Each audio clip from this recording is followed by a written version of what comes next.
to this can get it though. I like the exclusivity of it though. I don't know. I love that. Like, oh, I know you want me, but that's a shame. Oh well. Good morning, people. Good morning. It's Wednesday today, right? Happy Wednesday. It's the 1st of November, people. 2 months to the end of the year. Roll on 2024. How did we get here? How? The grace of God, I tell you that. Yeah, that's right. The grace of God, Marks. The grace of God. But welcome to TDA, the day after, your favourite news platform and the home of popular culture as defined by the culture. And as always, you are hosted by brilliant people. Let's introduce ourselves. It's your boy, Big Marsh from the east side of the bridge, 6 foot plus of all that good stuff. Raw tenacity.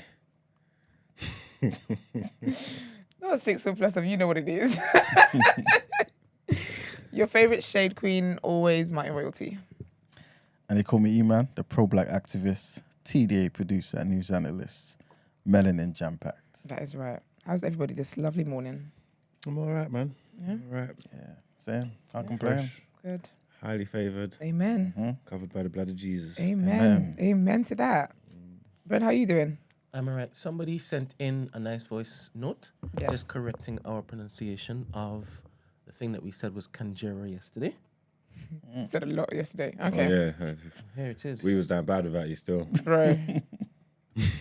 At least he mispronounces with confidence. I mean, we're all stuttering and shit. They know I don't know what I'm saying. Mate.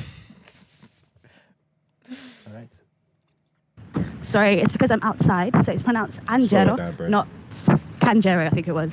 Thank you. Kanjera. Hold up. Sorry, it's because I'm outside, so it's pronounced Angelo, not Kanjero, I think it was. Angero. Thank you. Angero. Yeah, we're Okay. definitely gonna, we're never gonna get that. Ever. Because we're seeing there. See silent. We're never gonna get that. But thank you, babes. Hold tight, you. Appreciate that. Yeah. man. Was that the bread thing or the vegetable? Was it the vegetable joint again? It wasn't the vegetable joint. It definitely was the The flatbread. The flatbread? Yeah, okay, yeah. that quote-unquote flatbread. All right, cool. Angelo. Angero. Say I again? don't think it No. was Kanjero. No, it wasn't. I can't remember. Like a name. It was Angero. Anjera. Play the voice note again. Silly. Sorry, it's because I'm outside, so it's pronounced Angelo, I not said Yeah, Angelo. Angero. Kanjero, I think it was. Why you have an A at the end of yours, Angero, Brent? not Angelo, not Anjero. Yeah, Angero. Oh, big up there. Big up. What country was that? It was all the four, innit? Ethiopia, maybe? Eritrea? Big up all the lions. It's the horn, though. The horns. That's the lions. It's the horns.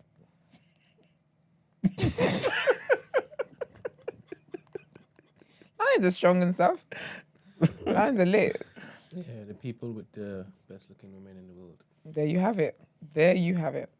Well, I thought we would have a question of the day because clearly we forgot what we used to do before Black History Month. But that's all right. Let's just get into headlines then. Oh, we don't? We don't. Okay. So, yeah, that's that. I have a question. Here we go. Why are you wearing short pants in this dirty weather? Well, I've got shorts on. Yes. Because when I was getting ready, if I took time out to pick what I was going to wear, I would have been late.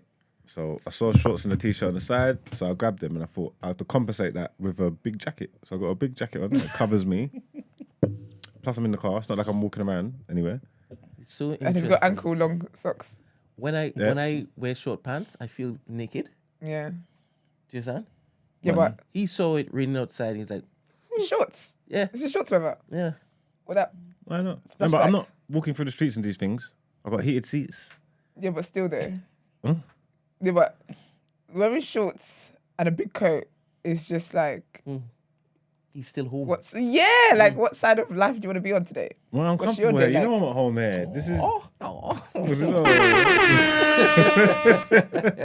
I'm here with my family, come to talk to my people. But home, man, I'm in my shorts and t-shirt. I could be lounging around in my living room right There now. we go. To be fair though, you know that's why I never wear shoes in here. I can't fathom wearing trainers to sit here and be talking. No, I haven't come in a blanket sometimes. I literally, I just can't make sense of it. It's not enough. It's nice that we're comfortable here, man. Absolutely. We're here for many hours. Least we could be is feeling comfortable. Mm-hmm. But yeah, all right, well, that's enough of that. Let's get into headlines.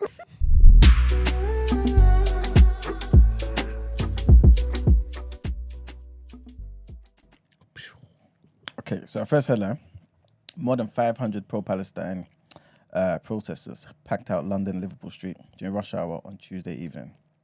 Oh, they're doing what the old people are doing. Mm-hmm. So demonstrators could be seen clapping, cheering, and chanting amid a sea of Palestinian flags as commuters tried to make their way through the crowds. The feminist group, Sisters Uncut, has seemingly organised the sit-in, according to their social media post on X. It claims that hundreds of commuters joined in the mass action. They claim to have shut down the station, but Network Rail said it was able to keep the station open and had no issues operationally. Members from other activist groups, including the Palestinian Youth Movement and International Jewish Anti-Zionist Network, also spoke at the demonstration. How do you guys feel about Israeli groups in support of pro-Palestine?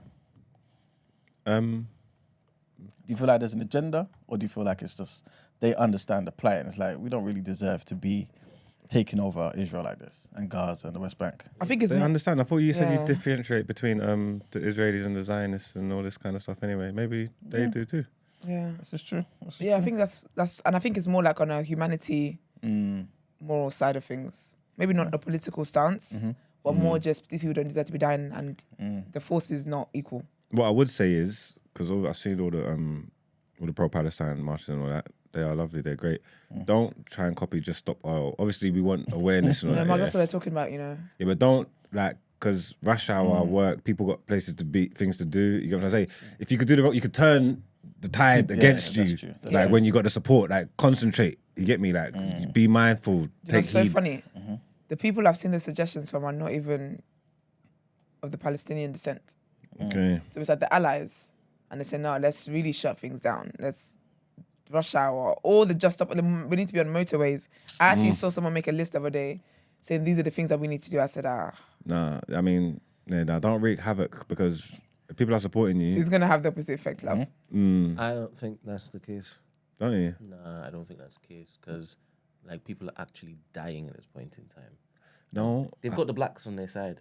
Do you understand? Yeah, it was the blacks that was making that Just suggestion. Stop Oil apparently don't have the blacks on their side. No, but you can lose blacks easy. 100%. You know. No, but you know when I said, I don't think so. no, but you know when I I don't said think it so. was people of non-Palestinian descent, it was blacks. It was a black face. That was, well, not black face, but you get me. It was a black. It was a black person. Yeah, I don't think you can lose blacks with this one. You can't. The blacks are taking this like. They're taking it even more BLM. seriously than the. But when you Yeah. when you start inconveniencing people on a day to No, day, no. But that's what I'm they're not saying though. saying- That's saying it's a privilege for us to be able to say that. it doesn't matter what they say. It's the reality. Well, is, imagine all we of us might trying have to to go start to walking work. here. That's what I'm telling you. So you might want to put some trousers on. Yep, that's the way we're going.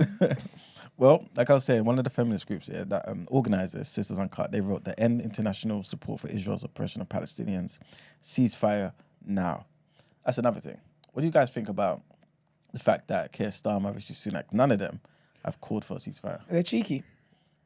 Because I thought they were all taking back their statements about Israel and whatnot, and then now donating money to Palestine. So if you really cared, but again, that's what it just proves that it's all political for them. It's all an agenda.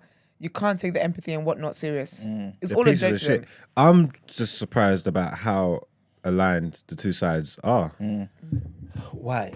If you've seen how they've gotten Jeremy Corbyn out of there because he's quote unquote anti-Semitic, don't you see where it is that they're getting funded from?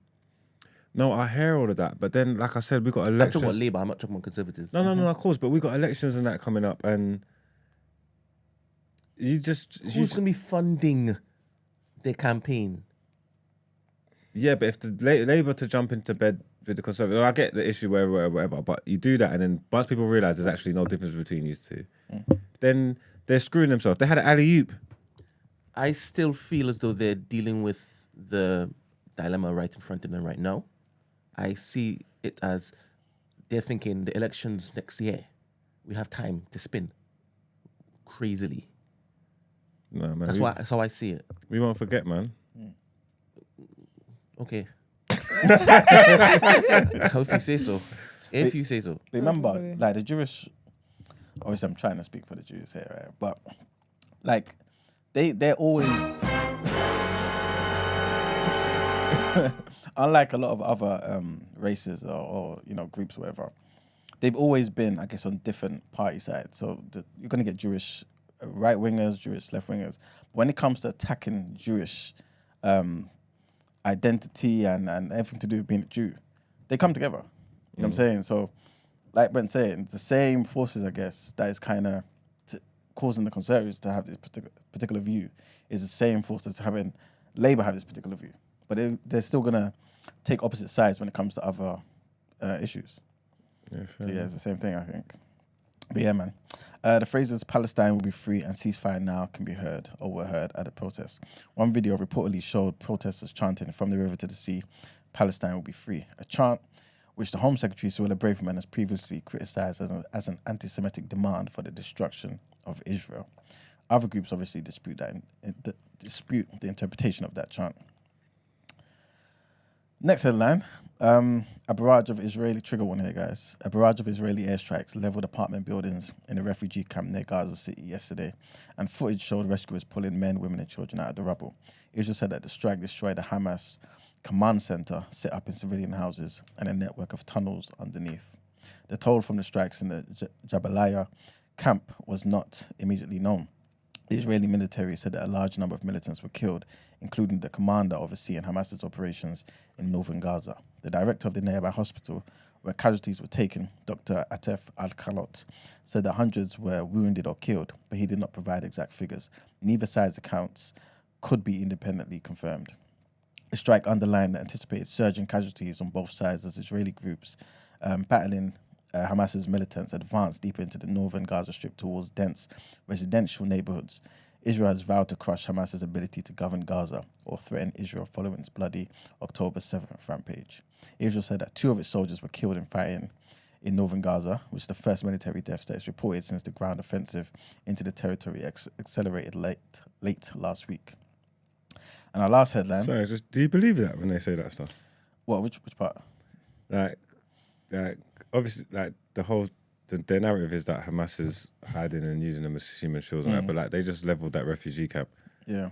Do you believe there was like a Hamas command center there?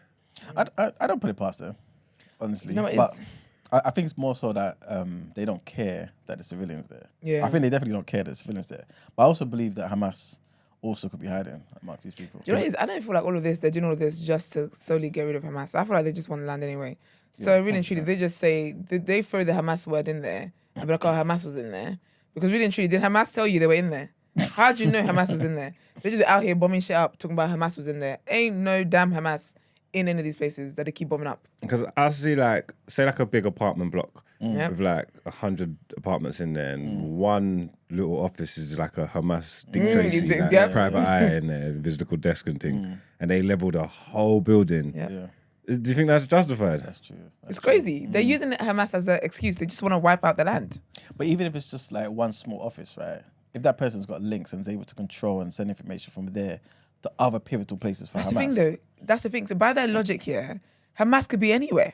So that's why they're going to get rid of everywhere. Exactly. And that's what's crazy, because they're lying. But if you pose the question that if that, like I see someone saying the other day, just say, obviously we're just using examples, hypotheticals, just say there was one office in a block in Israel, but it was a Hamas leader in there. Would they level the whole building? And if they did level the whole building, what would people say? And the rest of the people in there is people, Israelis. Yeah. I mean, but they may argue, well, we can just walk up in the building because everybody else is Israeli. There ain't going to be much resistance. You know what I'm saying? They can There's not going to be much that. resistance either. They're not Hamas, they're just Palestinians. Yeah. Yeah, so what normally happens, or what they say happens, is they give them a warning that they're going to start bombing a particular area. So they tell all of the civilians, quote-unquote civilians, that are around the area to get out or move south, whilst they look to bomb it. Okay, they've done that in the hospital. In hospital? They've done that with the hospital.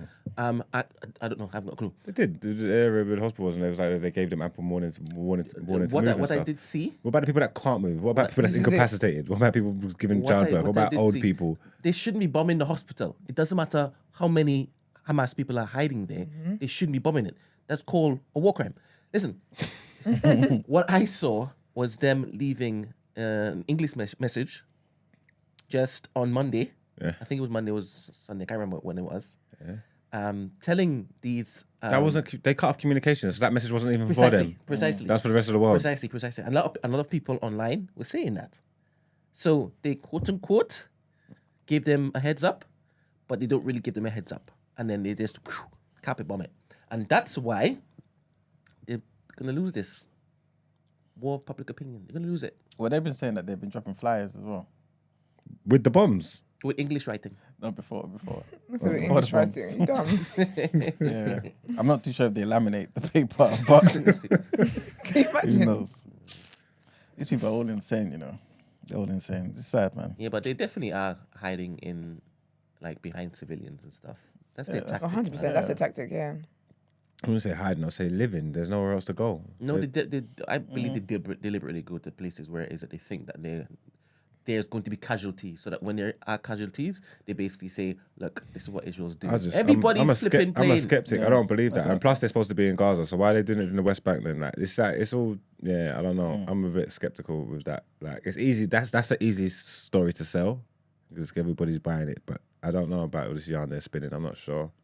I'm just not sure. I don't mind that you are heavily against Israel. A lot of the world are. Both of them are playing dirty games, and civilians are dying. Yeah, that's the most important thing. That's what gets lost in a lot of the conversation. Where do you think Hamas could be hiding then? Because then they're not necessarily like an army base or have army bases, I guess, like Israel would do. You know what I'm saying? Apparently, they're underground. But that's why I don't want. I don't care about the civilians because the languages thing. I don't see it as hiding. That's where they live. There's not much place to go. No, you're not. They're there. All right, so you're basically saying they're lying about them having a command center in the hospital. Of course. I think that's the best place to put something if it is that you want protection. Why? Where you have no other forms of protection, that's the best place to put it. that if you care, Israel just isn't playing and if you care by the rules. But if you know your enemy's not playing by the rules and they're gonna they'll level the place anyway, Then you then quote you're unquote putting. win also if it is that you do blow up this particular civilian spot, then show the world immediately. So then you're putting your own people at risk. So then they are the monsters that they're saying that they are. Then in my head, like I Then said, that in my means they head, are- like, it's- everybody is being wicked. Both sides are being wicked, and civilians are dying. yeah, it's wrong, man. Because I think both sides are thinking about the overall agenda, and everyone would justify using God as well. That all these people died as martyrs, and it's all the same. So No, man, Everyone's sorry, that's crazy. not martyring if it's against my will. I 100%. consent to that. But this is how they'll see it. You know what I'm saying? This is how they'll bury them. Say, God did this and God did that. So, But anyway, our next headline, which is linked to our topic of the day, apparently, well, it's not apparent, it happened. A nanny who splashed tens of thousands of pounds in donations linked to a Black Lives Matter demonstration on her own lifestyle, including almost £6,000 on Uber rides and food deliveries, has been jailed for 2.5 years. Was she feeding the community? Right. £6,000 on Uber Eats. You are, Crazy, isn't it? that's crazy. Zara Salim, 23 years old.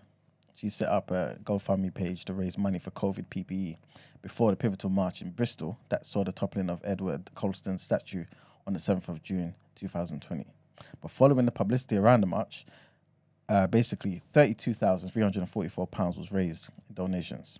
The leftover money was intended to go to a city-based youth company called Changing Your Mindset, of which she was appointed a director.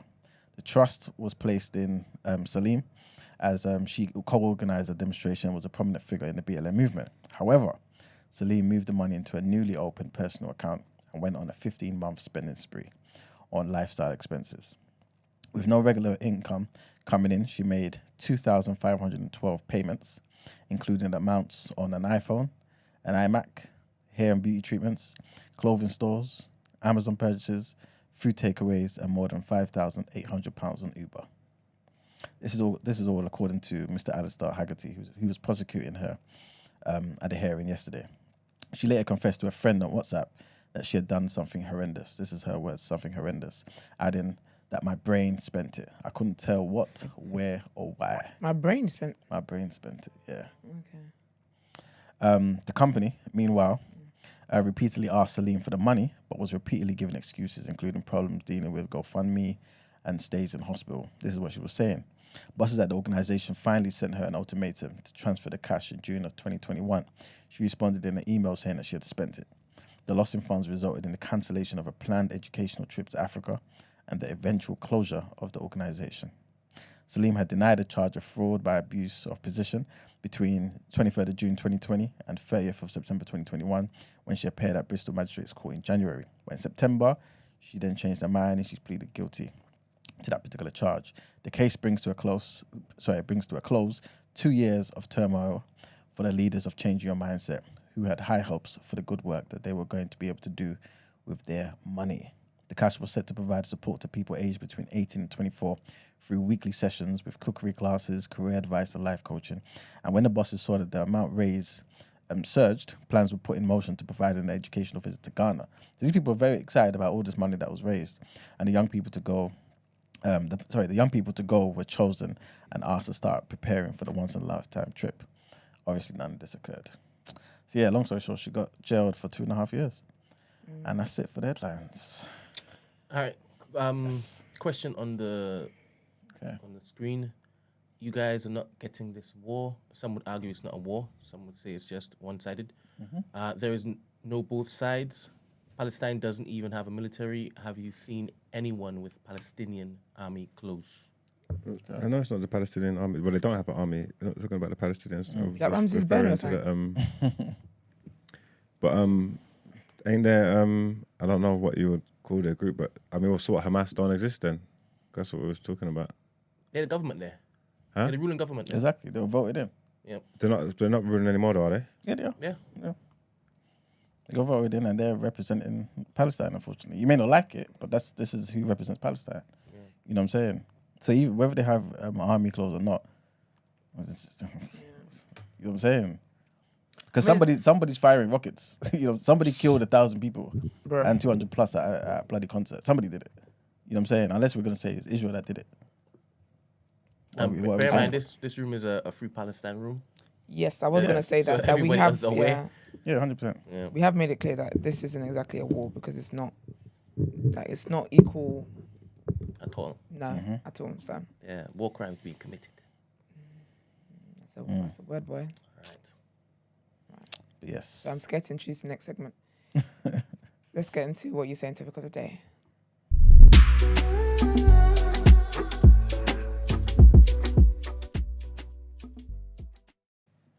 All right, guys. So today's topic of the day, is going to be based on the previous headline.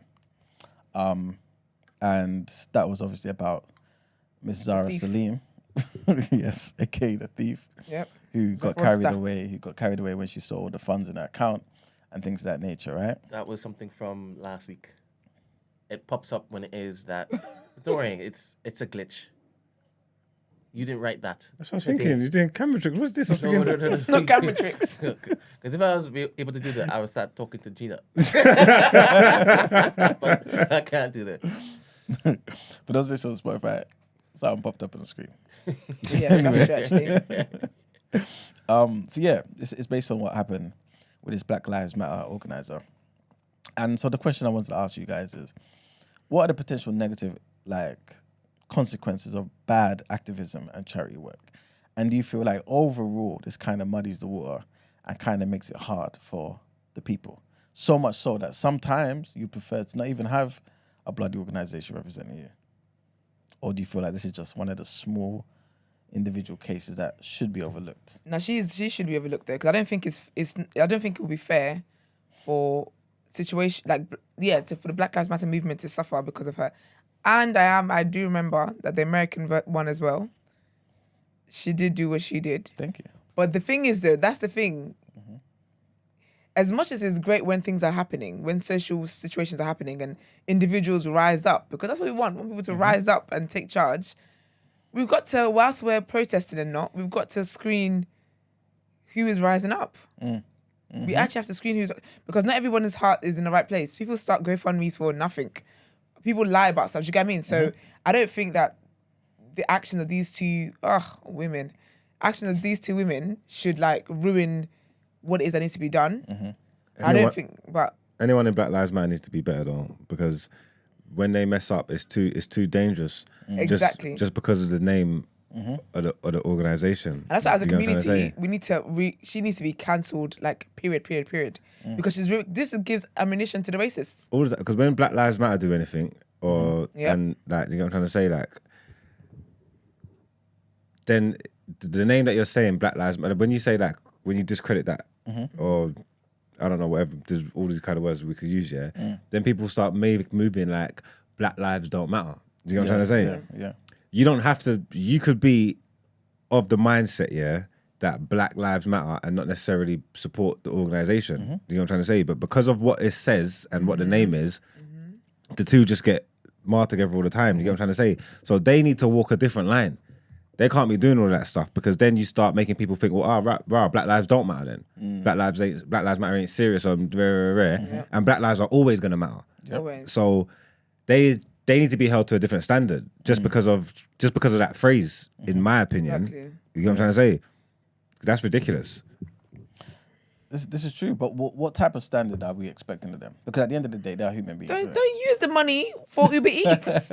No, but That's like the most basic standard there is. Don't use the money for personal situations. see, the thing is, 100%. That this is an extreme case because she's unfortunately an idiot. Is it the other one in America had a mansion? No, but this is what I was going to say to you. Gosh. She did, I guess, in terms of expenses, I could be wrong here, but I believe she chalked it down to this is their base.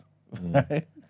Yeah, she actually bought mansion talking about this is the It's their headquarters. office, the headquarters, right? So So she used cheeky. it. Obviously she's living there too, right? And stuff like this. And they can hold events, gatherings and things of that nature. Couldn't one say that's a decent use of their money? No? That was a misappropriation of funds. 100%. Even if we can hold events here, not have to rent out. You know what I'm saying? No, because what events are we holding for BLM? What events are we should be meeting on the streets? No, but there'll be certain networking streets is the events. office. You know what I mean? There could be certain network events. She didn't need a mansion for that. Whatever the case is, and they don't have them often enough for it to be like a thing where you're justify. saving money long term. We don't link up BLM wise often enough for you to have bought a mansion that you're paying mortgage on every single month, and you and your family just happen to be living in there when it's not in use for meetings. Yeah, it's part of why they call them the market, and they got such a dope name because there's so many people that are BLM that are not BLM. You know what I mean? And this is where the problem comes in. Like me, I'm Black Lives Matter, like every day of the week, but I ain't got nothing to do with BLM. I ain't never supported them. I ain't never done anything. I'm not involved with that, with the party, the political side, the movement thing, whatever. I'm just of the mindset that Black Lives Matter and they always will, innit? So it's like, it's tough because then they get everybody without even having everybody, if that makes sense. So if you say that, you've automatically got the association and all that. So again, that's why they need to be on point. Yeah, they need to be on point. But how can we different? All right, you know what? Do you feel like this sends a statement to the world, though? The fact that so many black people, because I feel as though nearly every black person I speak to about BLM, right, always likes to make the distinction between the organization and the movement. Is that kind of a strong statement that basically most of us don't even agree with the movement itself? Sorry, with the organization itself. And why is it that we don't agree with this organization? Are they doing that bad of a job I feel like that representing us? didn't that only start there because that woman was stealing? Yeah. Didn't that? Because I haven't actually heard people distinguish between. Yeah, like, they were. That was before that. Yeah. Was it? I thought it was all right before like the scandals and thing. Because what's being part of the organization? Okay, I'll tell you one thing. So basically what it is, again, this is from years ago, so I'm trying to remember. But I believe it was started by 3 women, right? And a lot of people's concerns was the fact that these lot seemed to be super, super feminist. Okay. And seemed to attack men, black men. They seemed to attack certain groups and was trying to push the agenda of certain groups. So let's just say the LGBTQ community, along with the black agenda. So of course, if you want to push the LGBT agenda, that's fine. But our money wants to go towards the black agenda. So why are you mixing the two? So a lot of people kind of had problems with those type of things, thinking it's just these women's personal lives and agenda. That's, you know what I'm saying, muddying the waters. And But do you know things what of that nature. the issue is though? This is why I guess when we have this conversations about coming together as a community, it doesn't work, because really and truly the LGBTQ community is part of Black 100%. Lives Matter. Do you get what I mean? Black women are part of Black Lives Matter. Black men are part of Black Lives Matter. Black children are part of it. 100%. So unfortunately, you can't. This is the thing. If you're going to be for a movement, you can't say you're saying Black Lives Matter, but saying that only black straight male lives matter. No, it's either across the board, or you can go and sit with the white people that say all lives matter. You can't pick and choose which lives you want to matter. And I think they definitely did it wrong if it is a case where they're focusing more on this and this whatever. But on the other hand as well, you're either for Black lives or you're not for Black lives. You don't get to choose which Black lives you want to be for. 100%. Because the killings and the assaults and all that goes on in the LGBTQ community, it's mad. It's very, very crazy. So do you get me? So I feel like they did that well in terms of including the minority groups, which is minority groups in the Black community. However, what they should have done is they should have handled it better. But then people should have started their own group then. And I think people needed to spend a bit more time looking at the manifesto and you know what I mean, the tenets of BLM in it. But I think when people started to see it, started to read it on their website, people started to separate themselves even more. And then a year or two down the line, you're now seeing misappropriation of funds. You know what I'm saying? So it just... But then if you're going to separate yourself from something, what are you doing in the meantime to stand up for the agenda that you feel like the people should have been focusing on? Well, that's a good question, because I want us to kind of look at that as well. Yeah, but in fact, because you mentioned it now, let's look at it. So some people obviously would say we can somehow support being Black and be pro-Black lives and all that type of stuff just by starting other organizations, just living as we live, right? We don't necessarily need a charity, especially if that charity is using our money for things that doesn't even help us. So are we better off just not having a BLM, like that particular organization, and just, I don't know, just doing our own thing? So for example, maybe if you work in a particular establishment in the corporate world, maybe starting your own version of ACS, you know what I'm saying? And spreading the awareness there, doing certain things with your church or your mosque or whatever it may be, rather than having this huge umbrella organization that claims to, I'm not saying they claim, but may claim to represent all Black people. I agree with that though. You know what I'm saying? I don't feel like the Black Lives Matter should have ever been an organization. I don't think there was ever a need for it. Because again, like Mark was saying, Black Lives Matter is something that you're either for or you're not for it. It's not something to sign up and get a sheet of paper and get a hoodie about. Like, you're either for or you're not for it. I feel like what should have happened is that whenever something happens, say for example, people are protesting and then Black people get arrested, there will be funds where they can use that money, you can use the funds to bail them out and stuff like that. That's what happened with EndSARS, right? Big up feminists.co. When people who controls the funds though? Where do but people that's the donate thing, though. to? So when EndSARS happened in Nigeria, right, there was people were donating to feminists.co, right? Because what they were using the funds for, the money that was all being donated, was to do with EndSARS stuff. So they're paying people's hospital bills who had been, attacked or whatever it was. They're paying people's funeral things of families that got killed where they could see the bodies because the government got rid of bodies, allegedly, because you guys, I guess. They were bailing people out of jail and all that kind of stuff. But the thing is, the money was needed because of what was happening right then. Do you get what I mean? Obviously, I'm sure they're still running because there's still people, till today, actually, funny enough, who are still in prison for all of that stuff, who still have court dates and all whatever else. I feel like that's where it should be. But that's where I say, when it comes to us, okay, we're going to donate the money here, it needs to be someone with some form of credibility. Like, we can't just donate the money to a Stacey that's just started it in her basement in her home somewhere. Yes, it's nice that sis wants to be involved in whatever it is, but that's how you end up spending 6K on Uber Eats. So really and truly, I feel like this is why in community spaces, like you mentioned, there's different communities that we all have, whether it's church, whether it's mosque, whether it's this, whether it's that, whatever it is, But there are prominent figures in those spaces that people respect. I feel like those are the people that have got to rise up and be like, okay, do you know what? This is that, and we will sit down and deliberate how we're gonna use the money. It needs to be actual figures that can be trusted, that people actually trust on a day-to-day basis. It can't just, respectfully, it can't just be any odd for me on the street doing what like that. Yeah. So okay. So obviously we need some type of transparency. 100%. But at the same time, to what extent? How much detail do we want though? We need a case by case where every pound went. That's there needs hard, to be, no, it's not hard because it's not hard. Okay. It's not hard if people send, say there's a GoFundMe, right? People have sent, we've generated £1 million. Yes. you've been using that money for hospital bills, to bail people out of jail, for whatever else it is. You can do that on an Excel spreadsheet. That is not hard. But again, this is the problem though, is that you can't think of it as hard because people donated their hard-earned cash. Big facts. It wasn't hard for you to collect the money. So it shouldn't be hard for you to be accountable and show the accounts of where the money has gone. Because again, that is a good thing to do. It's not a hard thing to do. Even that girl, do you remember that Stormzy lookalike guy?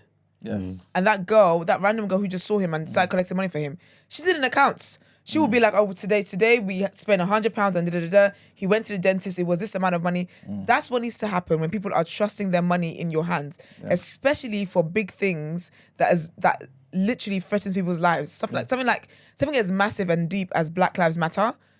All hard work needs to be happening. Fair enough, maybe the person who we sent the money to is not great with Excel. But you know what you do? You would then hire out somebody who is an accountant or works with finances and whatever. And then even that, you put that on a spreadsheet too. Yeah. That we had to hire these services. It's not hard to be transparent with people in that manner. Big companies do it. They can do it too. I think the issue is, once you're, I'm not against us being transparent or whatever, right? But I feel as though you now present or open the door to other problems. What I mean by that is this. Someone will then start saying, why did you have to spend this amount of money on this particular thing? So for example, let's just say we took out this particular person for a meal. Yeah. Why is it today we chose to not go out and order from Uber Eats? So you've got delivery fees, you've got expensive food, all that type of stuff. It turns out £20 per person. It's like, wait a minute, why are you spending £20? You know what I'm saying? Someone's going to complain. On top of that, you're using your time. Who am I to say that your time is not worth £30 an hour as opposed to 15 that people maybe expect? You know what I'm saying? So when you start getting those type of issues, people will start criticizing your work. But you always get criticism. Yeah, people are always going to criticize. But if you're doing, you're doing, innit? Like, not everybody has to like it. But if you're holding yourself accountable and you're doing something, it is what it is. You don't have to like it. It is what we're doing. And we're doing more than you just sitting on the other side talking shit. This is it. You get what I'm trying to say? Just criticizing and chatting shit and not doing nothing. So then problems are always going to arise, but you can stand in it. And if your intentions are genuine and pure and you're doing the right things, however they're going to feel, they're going to feel, innit? But doing something's better than doing nothing. But also, if you're going to do an organisation, it can't just be one individual. Okay, at the top you mean? That's running the organisation. It can't just be one individual because even that in itself, that is difficult. It's a lot of burden for one person to carry. So if there's a board, we all said we were going to go to Hackersan for lunch. All five of us then. It is what it is. Do you get me? So it can't just be, I feel like it's easier for people to criticise if it's just one person. Yeah. But if there's a board of you, even if it's just 3 of you, that's what it is. But like Mark said, people criticise anyway. People criticise when you do good things. But Esther, the thing is, that's a brilliant example. Imagine there's 10 of us on the board and we've been working hard for 6 months. Let's go Hackersan, right? Now with but I didn't want to have McDonald's. All of that stuff, Like I get what you're saying. Yeah. But again, I just see that as empty comments. That is not comments enough because again, you don't go to Hackersan every day for lunch. If you did every day for lunch Hackersan, of course you deserve all the cookings you're gonna get. Sorry, caller, 1 second. But if it's a thing where once in 3 months you've gone to Hackersan, shut up, man. We need to normalize telling people online to shut up. I'm personally trying to make that movement a thing. But do you get what I mean? It's comments, okay? Yeah, we're here every day doing the Lord's work and you're going to begrudge me a little Hackersan. You'd be surprised. No, but they will though. This is it. I should have gone to Milan to have the pasta straight from Italy's mouth. What are you talking about? Morning, caller. Good morning, guys. It's Miss Mariah. How are Morning, you? honey, right? I'm good, thank you. I just kind of wanted to share that I do agree with both of you, but I do think, do you know what? People give you £50 towards something, right? And they expect the world in exchange. So the accountability thing is needed, I guess, for people who are trying to do big organizations like BLM, because if you're selling it like a big thing, you do need to maybe hire people if the money is there and stuff like that. But I think people overestimate how far the money can stretch for this type of work. That's true. And this is why personally, I don't ask people for money because I'm very aware that someone gives you 5p and they're expecting spreadsheets upon spreadsheets where they don't account for a lot of things. Mm-hmm. Yeah. And as you just mentioned, you go for a meal somewhere nice and suddenly people think you're eating off their 50p that they gave you. This time it's even your money, you know. No, genuinely. Genuinely, like, people give you money towards something and suddenly you don't have peace of mind because somebody contributed and they don't think of the bigger picture. Just because you gave me £100, that doesn't cover the flight for wherever I'm going to do this work. That doesn't cover the people that are assisting me. That doesn't cover the people that might be helping me take pictures and stuff like that to promote this work. That doesn't cover the people that are giving me their time for free, but I might need to give them a meal for the day. Do you know what I'm saying? So I think when we're asking for accountability, there's so many things that kind of go into that. But I think as Black people as a whole, we're too quick to part with our money anyway. Like we don't do any due diligence. And then when things go wrong, we're quick to make noise because somebody made a page and was saying this is about Black Lives Matter. But none of us actually know where this organization came from. What have they previously done that's benefited us? Like, where is the CV? This is it. Okay, but Miss Mariah, like, where is the CV? When you start a new job, you don't necessarily have a CV. Like, where do you start? How can I show and prove that I'm really, like, caring? Were you selling donuts at school? Do some of that work outside of your helps. pocket. Yeah, if you're CV, so passionate about it, put your money where your mouth is. I didn't start off by asking people to give me stuff. I've been doing this for 10 years. So if people give me money today, I've got proof that I care about this. I've put my own money into this. Maybe people that's the don't problem. just give you things because you say you're good at it. This is it. Maybe that's the problem. It's us trusting somebody who has zero experience in finances. Zero experience. And then acting shocked Like, when they for me misappropriate personally, the if someone funds. comes at work and says to me, I want a job, but I don't have experience. And so what transferable skills do you have? Have you volunteered anywhere in a similar role? Like, have you actually done something to contribute to you wanting this? Word. So yeah, I think we're just too quick to part with money, and then we get annoyed when we don't see the results that we're looking for. But who's this person? Literally. Because who is that girl? This girl's from Romford. Who is this? Who is she? And the same thing happened with Grenfell. She's 23. People were creating GoFundMe pages, people that had not even been physically to the site. Wow. Like, there's so many things people could have done for Grenfell for free. We're too lazy. We don't want to do the legwork. Like, you could have gone to Tesco and bought your own stuff and delivered it to Grenfell physically, but you're too lazy. So you get behind somebody without a face, without a name, with no credibility, and then you get annoyed that they didn't do your work for you. They don't have the passion you might have for it. And you know, that is actually what it comes down to, though. It is laziness. And I agree to that, because I'm lazy sometimes with things. But no, it is that, because it's like you feel like you're doing something. That you've ticked the box, I've done something. Yeah. And that's how you get really upset when you feel like your £5 was used in, they got a large Happy Meal. It's ridiculous, man.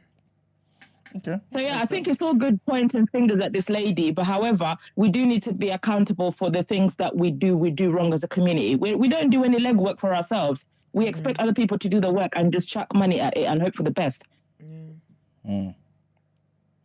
Yeah, makes sense. Thanks, Mariah. Thank you very much for the call. No worries. Yeah, because this girl's she's a very young girl, you know. She's 23 years old. And this would have happened like 3 years ago, she was 20, straight out of uni. Yeah. And people gave her 30K. I've always wanted to start up a charity, man. They make enough money. I was thinking about it a few years ago, but I didn't know what cause to go for. It was so funny because you spoke about starting a church before.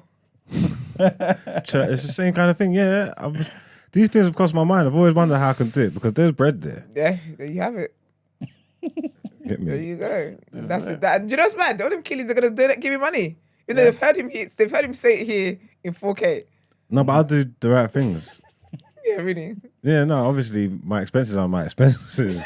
But I'll make sure. That's the problem, you know. I'll make sure I do good work in the community though. You get me? Because that's about Boots give on and the take. ground and stuff. That's about balance. LV boots on the ground. You feel me? Oh dear. Okay, cool. All right, so you guys, obviously, we've made it clear that we kind of want some level of transparency, right? We want to know what the money is doing. How much stock do we put in actually knowing what the people are doing? How effective is this work? Because obviously sometimes... As in organisers? Yeah. So Okay. we know certain things could be performative. We know it could just be token gestures. Here, there, there. You know what I'm saying? Going to a particular place, showing yourself in front of a building and saying, Doing I a was here, selfie. guys. You know what I'm saying? I'm putting in the work. You know what I'm saying? Like, should we expect the same level of detail when it comes to the things that you've done effectively? Like, okay, guys, we started this particular thing. We had this meeting with Sadiq Khan. We're following up with Sadiq Khan. following up again with Sadiq Khan. He's now Following signed up off again. this. He signed off this. You know what I'm saying? Yeah. And now this has happened because of our work. I think effectiveness is difficult to measure. Okay. Just because someone like Sadiq Khan, let's use Rishi Sunak because everyone forgets he's prime minister. It'd be difficult. I don't think they should be judged on the effectiveness when other parties are involved. Okay. Because the other parties might be the ones that hold the key. So, for example, say they're trying to push something with House of Commons and whatnot. So if that doesn't go through, we're going to say that was ineffective. We're going to say that was time wasted. Of course, we see them at DLT branch every weekend. Somebody they're trying to network with influencers and whatnot. That's a waste of everyone's stupid time. Do you get what I mean? But I feel like if we see them actively doing stuff, when it's stuff like BLM and whatnot, I feel like there's just certain things that should be there and clear and whatnot. If we see them having conversations on certain platforms to push, certain conversations, hosting events and being at certain events, and I feel like you can tell when someone's doing effective work, and not necessarily because they're getting the result that you think they should be getting. Sometimes you don't get the result you've set out to get, and so you have to redirect. But if we're gonna judge them based on effectiveness, based on results, that makes it tricky. Yeah. Because it feels as though we might never really appreciate them. And I feel like doing stuff like that involves community and stuff, it's hard work. It's not necessarily results. It's probably more just actions, isn't it? If you got receipts, if you see what you're doing, because you might not be getting the results that we want, but if we could see that you're trying but if they and come to see you and what say you're that, doing, then that will give people comfort in knowing that they're supporting the right organisations, isn't it? Rather than just everything's just up in the air. Because do you class yourself as BLM? Yeah, Black Lives Do Matter. Yeah, absolutely. So you're in support of the organisation, everything that they do. 100%. Well, not the people doing Uber Eats money and stuff like that, but I stand for what Black Lives Matter is, basically. Okay. Not necessarily the organisation, but the movement itself. Yeah, but I remember I didn't think there should have been an organisation in the first place. Yeah. So what, I don't think there should have BLM? been a whole company set up. Not all the, of this. Not the organisation. No. But then if the organisation asks me for money tomorrow, I will donate, yes. See, but that's what you're saying. You're saying people always feel the need to differentiate or like between the two. Why do you feel that need? Because I don't like kind of like we've seen today, right? I don't like that this particular organisation can claim to represent me and may not necessarily put the money in places that I care about, number one. And number two, misappropriate the funds. You know what I'm saying? There's certain things that I feel like certain organisations, it's kind of like a political party to me. Most of us may say, you know what, I agree with this political party, but I have to look at how effective their actions are, number one, and even if their policies itself is long-term good for us. Yeah, but you won't agree with all the policies. That's the thing. But you still pick a side though. Yeah, 100%. But the things that matter most to me, the things that I kind of prioritize, I would at least expect that those things are ticked off. You know what I'm saying? Okay. So that's what makes it an issue, though. This is it. Because imagine you got the things that are important to you. You got things that are important to me. I've got it. So does Brent. Some people will be like, oh, do you know what? They've got the things that matter to me, or they've got most, or some of what matters to me. I'm still with the cause. Yeah. Someone else will be like, no, they've only got 2 of my things on there. Or they have all your things, but you don't like the fact that other things are involved. So now you don't want to support. This is why I don't feel like it should have even been an organization in the way it was, unless there was actually an agenda they were trying to sort out in society. Yeah. Because from what I haven't read their manifesto and whatnot, but were they trying to sort out police brutality? I think that's one of the main things. Do you know what I mean? All those things, but then how are you actively then? In that case, then we do need to see you actively doing stuff. Yeah. I just think with judging effectiveness can be tricky because for me, if they say to me, we've been chasing Rishi Sunak for a response 5 times now. I'm okay, they're doing something about that. That they are on topic. They're still on job, as in they remember what they need from Rishi Sunak. Someone else will see that as, okay, we'll move on to the next person then. So now I see them as still being effective. Someone else see them as ineffective. Do you get what I mean? Yeah. I feel like having the whole organisation thing, unless there's really a movement that is realistic. But the thing is, if you're going to set up an organisation, it cannot just be the person who was collecting the GoFund money. We need to have actual qualified people within this, like people with actual accolades, with the right education, with the right experience. It needs to be more than just some girl who wanted to collect money, rightfully so, to help people. But now this whole burden of solving police brutality has been placed on her. In the name of It's transparency, difficult, I think they should just obviously you could do it on like a website and just have like a a forum or board thing or something, that they could just update every Friday and let you know what we've done this week or what steps, what we've attempted, even if we haven't got any results, what we've attempted to do, what's happened, whatnot. If you had them receipts down, and then, because with stuff like that, even with this girl, with these people chatting shit about what she spent on where, if you can go and there's a paper trail and say, okay, yeah, she did spend $6,000 on Uber Eats, but she's been doing this, that, and that. Yeah. Do you know what I'm trying to say? And then maybe, as you might, well, like I say, last about bad, she might be like, you know what?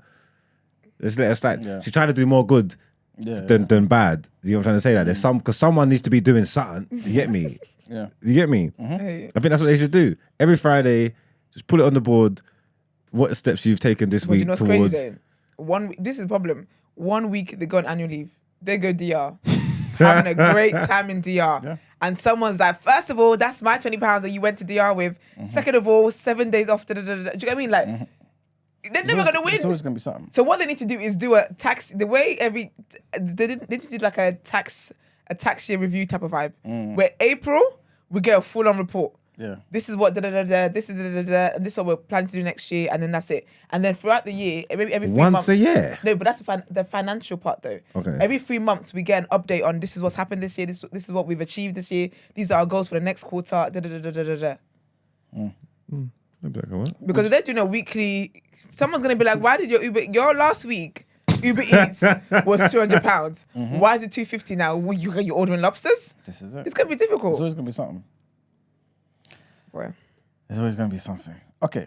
Obviously, we can spend a lot of time on this. So one last thing I will say is, do you care about donor influence and agenda? So earlier, we were talking about those who are donating and funding the Labour Party, how they got Corbyn out, and the agenda we're seeing in front of the world right now when Keir Starmer can't even call for a ceasefire. People are dying for no bloody reason, right? And you can't even say, guys, let's stop this nonsense, right? When it comes to these organizations, should there be transparency in where the funds are coming from as well? Like, if it doesn't come from, the average regular person, if it comes from a bigger organization or a big business person, or, you know what I'm saying? Should we know where the funds are coming from? Or do you just feel like that doesn't really matter? Maybe we should know who the donors are and stuff like that because of politics, and we know understand how the world works. You know what I'm trying to say?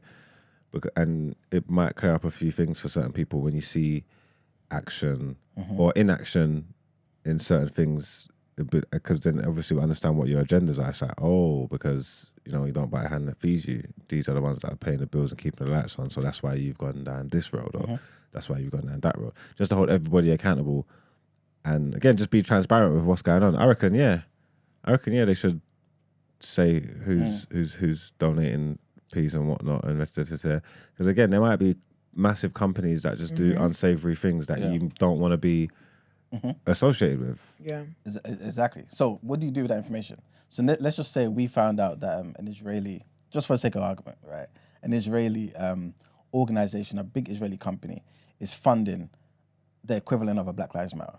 And we're thinking, wait a minute, we are against Israeli occupation, and this same company funds or assists and approves Israel's actions in the West Bank and in Gaza and things of that nature. Would that make you not support that organization? It depends. Everybody's got to make their own decisions, but it might allow you to, even if you don't want to say that, just totally not support or whatever, but you can go to the leadership or go to the people that's in power, and you've got the choice to hold them accountable if you want, or hold their feet to the fire, innit? And see where I'm going. Okay, so you guys have come to me, and I said to you, well, Marks, for the past 5 years, I've been trying to raise money for this particular cause that you agree with, that you love. You see my manifesto, you can see how effective we are, you can see our heart's in the right place. But we've only raised 15K annually. This organization is going to put in 100K this year, and they're looking to increase that by 50% every 6 months to do this good work for Black people. What are you going to say? It's like you're muddying the waters, though. I don't want to be associated with, like... But if you didn't know, though, if you didn't know that they were doing this... Yeah, that's always... Ignorance is always bliss. There you go. You know what I'm trying to say? But then when you find out, it's different, isn't it? Like, because things change, innit? So it's cool. Yeah, I didn't know. What I don't know can't hurt me. You don't know what you don't know. Yeah. You know what I'm trying to say? Now we're here. We have to cross this bridge. You feel me? And if it's something that you're that passionate about, with your morals and whatever, then you have to act in it. Then, innit? You know what I'm trying to say? I think, I think it does matter. I think they should just be transparent with everything with the donors so people know, because it's each of their own. Everybody got their own choice in it. I should know what I want to support if I'm coming to rallies, if I'm helping out with the organisation, if I'm donating the money. That's something that I'm associated with. I should know what I'm getting myself into, and then I have the choice to say to myself, well, do I want to be associated with this anymore? You know what I'm trying to say? Because I could easily take my time and my effort, my money somewhere else. I don't have to just stop doing it. You know what I'm trying to say? Because that's what you don't want to do over there, that's fine. If I don't want to be associated with this, I don't have to be. I can go over here, somewhere that I'm more aligned with, and do what I'm doing. Because knowledge is power, innit? If you don't give me the information, I don't know nothing. I agree with them, like, being transparent about the donors, but I don't know that I'm against certain people donating to the money. Because all it is that you're donating money to us, and we're going to use the money for good. Agenda though. So but that's the thing though. With the donations, it cannot be a case where this is why transparency is good. So we know who's donating the money. However, though, with you donating, there is no perks of you donating. That we're making it clear to you that it's different to a presidential campaign. A presidential campaign is different. If you're donating for Black Lives Matter, you are donating money because you want to further this cause. We are not going to use this cause, and this is what needs to be made clear to donors, that we're not using this cause to further whatever personal agenda that you have. So if you don't typically like Black people, but you decide you want to send £1 million over, I will be taking that £1 million. But don't think because we've taken £1 million, we're going to be asking for favors. I feel like that needs to be made clear early. I don't think that every donation ends up is a political thing, ends up being political. In political campaigns, yes, of course, that's the case, because they donate so that at some point you can do them a favor. But it needs to be a thing where, this is why there needs to be more than one person. It needs to be made clear that just because you're donating money, we're not here to service you. You are donating to this cause. So what it appears to is you get benefits from saying that you are for the Black Lives Matter movement. Okay, so what you're saying is, just because I'm not sure so basically, I say there's a company, a big massive company supporting donating to Black Lives Matter. Yeah. You're here, you work with Black Lives Matter, and it's all Black issues, and they're giving a lot of money, and it's cool. You're happy with that, taking their money, regardless of what this company do. Imagine they're causing heinous acts towards another group of people that's got nothing to do with you. It's not your plight or whatever, but this is something that they're actively doing. You're cool with just letting them because essentially you've got the association with them by proxy. Like you're kind of co-signing it. No, but that's the thing though. I don't see as that. I see them as they've got association with us. Because when I think about it, a lot of businesses, they use, when Black Lives Matter when the whole protest stuff was happening, a lot of these brands and whatever were working with Black creatives, blah, blah, blah, blah, blah, like everything Black, because it made them look good. So it doesn't make me look any kind of way, except this helps your PR. So if you're antagonizing another group of people or whatever it is that you're doing, so why would you want to help their PR? You good. No, but that happened. That's not my problem. Respectfully, that is not my issue. Because a lot of companies and a lot of people are associated with some form of evil and whatnot. And if we decide that we are going to be standing up for this, we're not going to make any damn money. That's it. There's corruption in every single area of society. So yes, what you're doing is that, and obviously there might be certain people where it's like, okay, yeah, what the evil you people are doing, that's way too far. But I'm not opposed to collecting oppressors' monies. I'm not opposed to it. Because what it does, it makes them look good. Like, a lot of companies, they felt good to be like, yeah, you know, and we're very pro Black Lives Matter, and this is our stats. We've got Black people in our executive positions and whatever else and whatever else. They're associated with us. I'm not associated with you, and neither am I co-signing with you, because I'm a charity, and I'm a charity of a group of a minority group. It looks as though you are trying to make amends by donating to us. And I will be here, arms and hands and everything out, to collect said money. Thank you very much. Fair enough. Y'all don't get me on the board. You know, one last thing here. Let's just say there was something out there where, you know, like how boxers have to sign up to, they don't have to, but they can voluntarily sign up to, like VADA, for example, for PED, drug testing, for example, just to make sure they ain't cheating. If there was some type of board, there probably is, but I don't know the name, right? Some type of board in the UK that makes sure that they maybe send the equivalent of a secret shopper into every organization to make sure that untoward things are not occurring. And your organization that you support doesn't want to sign up to this. Would you see that as a red flag, or would you see that as, you know what, why should they have to? This is a white country. They may not necessarily have to understand why we do certain things. The cultural differences are there, things of that nature. Or would you expect them to not? No, you're a charity at the end of the day. You want to make sure nothing untoward is happening. Sign up. Is that a red flag? It's definitely a red flag. 100%. Because again, remember, we are running on transparency. This is transparency 101. And here you don't want to be transparent. No, I think if you are hiding something... If though. Yeah, I'm not so giving we it. said though. Is it if we're hiding something? Yeah, What but if that's we're just not, English. though? I didn't mean And that if- literally. No, but you know what I mean? Like, what if we're not hiding it? Yeah, but can't say what if we're not, because if you're not, you have no reason. issue with signing up. Exactly. The people that do I'm not hiding anything, but I still don't want you to come in, bro. You're hiding something. Be fucking real. No, if you know that the way you lot are dealing with the funds, you're dealing with everything is nice and clean. Yeah. You have no problem because you know that it's gonna make people. It's gonna garner you more respect. Yeah, it's easy to stand there and take that stance, but you're missing the main point that like no one ain't trying to oppress you or whatever, or do This is these it. things or control you or be all up in your business. This organization is just set up in the name of fairness, so everything's it. fair and good, and you're trying to make it a problem. You're running Sykes. Don't like. It's always funny if people do that. Though I'm not hiding anything, but I don't want you to. Okay. I shouldn't have to tell you. I shouldn't have to tell you. I shouldn't have to No, prove you to shouldn't have to. You shouldn't have to, but you should be willing to because you're not hiding anything. Because there's people out there that are doing Yeah. bad, and this organization is set up here to keep everybody think. You know what I'm trying to say? It would be like with the boxers. Why wouldn't you want to? You know what I'm trying to say? That to sign up to the thingy drug test if you're not taking drugs. Drugs, yeah. You know what I'm trying to say? Like, yeah, well, you should take my word for it. That's not saying nothing negative against me. It's like, yeah, I'm straight. Check me anytime you want. There you go. Yeah, and you're not just doing this to me. You're doing this to everybody in the name of Exactly. fairness against people that I'm going to be fighting up against too. Exactly. That I need to make sure I know that they're not taking drugs. This shouldn't be an issue for nobody. Yeah, show me your Unless. Huh? phone, show me your phone. And I ain't showing on my phone. Because there's a certain level of privacy you want. Yeah, man, that's all bollocks, man. That's all bollocks. What about when social workers go to people's homes and they don't necessarily understand the culture, and they may see certain things as trigger warning abuse, but really it's just the way we discipline our kids, the way some we of it's talk to our abuse. kids, and Some of it's abuse. A lot of it's abuse. some of it may be right, but some things just may not be. And because of that cultural difference, right, sometimes you need another black person in the social working environment to then be like, look, guys, I understand what's going on. This is my culture. You know what I'm saying? What if there's no one who represents black people or Asian people or other minorities in that watchdog organization that you expect me to sign up to? Yeah, but that's different in the name of diversity because of the country that we live in. Like you need people that understand differences and different cultures and stuff like that. So in that scenario, that would probably be a bit.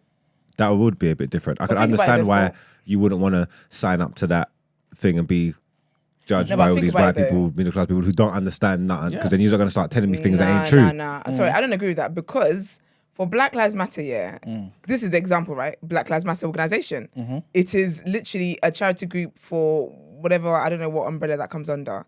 You don't need to be black, white, you can be whatever race you need to be to understand that this charity is doing what charity is meant to be doing. There's no black issues that they're going to come in on and not understand. That I can't think right in here, I can't think of anything that Black Lives Matter organization will be doing that you need to be black to understand.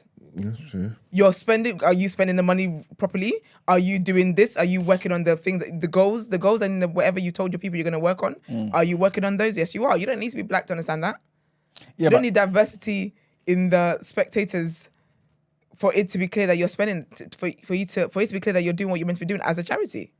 No, but they just might be. Obviously, we're not in a charity, so we may not know. You know what I mean? Some of the intricate things that may be misconstrued. You know what I'm saying? So it's hard for us to think of it off the top of our head. But there may be some things out there where they're kind of cultural. You know what I'm saying? And if But you're I not would part like of to the know what that culture- is, though. There's nothing I yeah. can think of as a charity that will be cultural. Because again, what we're asking for transparency of is not it's not food, it's not language, it's not anything that is associated with culture. It is there's tick boxes that you're meant to be ticking. There's things that there's goals you're meant to be achieving, there's things you should be pouring into and whatnot. Like, and it's a Black Lives Matter movement. So whoever comes in is aware that this is gonna focus on black matters, black issues. I don't think there's no reason. Like, I don't think you need a black person to be the one to come in to inspect this black situation. Even with black businesses, you're not gonna need a black person to come in. Like, no. Okay, this might not be the best example. It's just come to me now. Imagine one arm of the organization is saying, "Look, guys, we know how the police treat us in our environments. Especially Black Lives Matter were always about defund the police, right? We heard this every single time. Imagine now, again, I'm just using BLM because we're talking about it, right? This is not an accurate example. I'm just thinking about it, but let's just say they're now pushing to the people that they're assisting, right, in their work on the everyday. You know what? Don't necessarily talk to the police as much. Let's learn to handle situations in our environment alone and things of that nature, right? Vigilantism. This is what you're talking about. No, not necessarily. No, go on. Not like that, but more so like we know that the police may have an agenda. They may treat our people wrong. They may not give us fair trials. They may not, you know what I'm saying? Let's learn to, if we can, sit down with the elders in our community to hash out certain things, you know what I'm saying? Rather than letting them escalate and the police getting involved, things of that nature. Someone may come in and say, wait a minute, why don't you rely on the police that are trained, that are this, that are that, and you know what I'm saying, that we put our tax money towards and pay their salaries and things of that nature. Why are you calling to defund the police? Why are you talking about not sitting down and talking with police and being open with police? They may say that as, wait a minute, this is an organization that we need to report potentially to the government. MI5 and 6 start looking at them. You know what I'm saying? So the organization itself may say, you know what, I don't want to be put forward to this. We don't want that type of scrutiny from the government because it could mess up the good work that we have in mind. When I think of someone coming, sorry, go on. No, in that hypothetical scenario, I can see how you tried to use it, but again, it's tough for me because I don't agree with defunding the police. Okay. You know what I'm saying? Like, I don't know how much the sitting down and talking is going to do, but there needs to be some kind of re-education. You know what I'm trying to say? That the problems that are there are systematic and deep-rooted and been there forever. So I don't know I don't know what changes or whatever, but I don't agree with defunding them and taking them away, because if you like, without the police there'll be anarchy. Yeah. So it's a stupid concept to me, because as much as they do bad and they're not for our people and whatnot, they are necessary evil in society. Like, you know what I'm trying to say? Like, if there was no police, people would just be doing what they want, and then that's everybody. Like, black people, white people, whatever. You'll get way more problems without them. You know what I'm trying to say? So I can't think with that stance. I'd probably be on the side of the people coming in saying like, shut this down. Yeah, let's shut this down. We talk about defund, please. We need police. But the thing is that when I think about someone coming to like a secret shop or like inspecting this charity, I don't see that as someone who has to understand what the charity is for and what the charity is fighting towards. Like, that's not how I'm seeing it. Because say, for example, when secret shoppers go to Sainsbury's, they don't get upset that they're not selling, Tesco products. When you have food critics going to, or inspectors, health inspectors, going to restaurants, they don't go to a Chinese restaurant and be upset that they're not selling bangers and mash. Like, so that's how I see that. Okay. Someone coming in there saying, oh, these are the policies, this looks a bit extreme, blah, blah, blah. Like, that's not what this person's role will be. This is all part of the transparency to ensure that this charity is actually a charity and not a Ponzi scheme where it's someone that's doing it for like their personal gain. That's what they'll be doing. Do you get what I mean? It's more about how the charity is running. But you can't really have someone come in and inspect what the charity stands for unless. No, they could actually, because they could. You could see a manifesto and one and be like, okay, this is what they're doing, and well, they're staying true to that because they said Black Lives Matter and they're fighting against police brutality, and this is one of their ways. But you're not coming in to inspect that. When people are going into establishments to do health codes and to see if there's any violations, it's not a violation of the ideas that's being brought forth. It's a violation of how things are being run. So that's how I see someone, a member of the public or whatever scheme the government's got going on, to check that charities are actually charities. It's more on a protecting people, protecting investors or protecting the donors, and it's more of a financial thing than checking the agenda. Checking if we align with your agendas, because that makes it messy. True. I guess it's just, you know how we can sometimes get a bit paranoid, where it's like, cool, yes, you're just here to check the funds, but when you didn't hear about how we talk flippantly, because this is how we talk as people, right? About certain things, it may be a red flag, and they may report us here and start surveilling. Yeah, but if we're doing a great job, the community will rally behind us, and we wouldn't get shut down that way. Okay, I hear you. That's really it. I hear But you. there definitely needs to be transparency when it comes to charities and all these things. There needs to be transparency. My church does that. They send us financial records every year or every few months or something like that. I never open email, but it's there. It's still there, yeah. Do you know what I mean? It's still there. So it's what needs to happen. If you're going to be in that position where people are putting their hard-earned money or even supporting your cause or whatnot, you've got to be transparent. Yeah. That's what happens. Makes sense to me.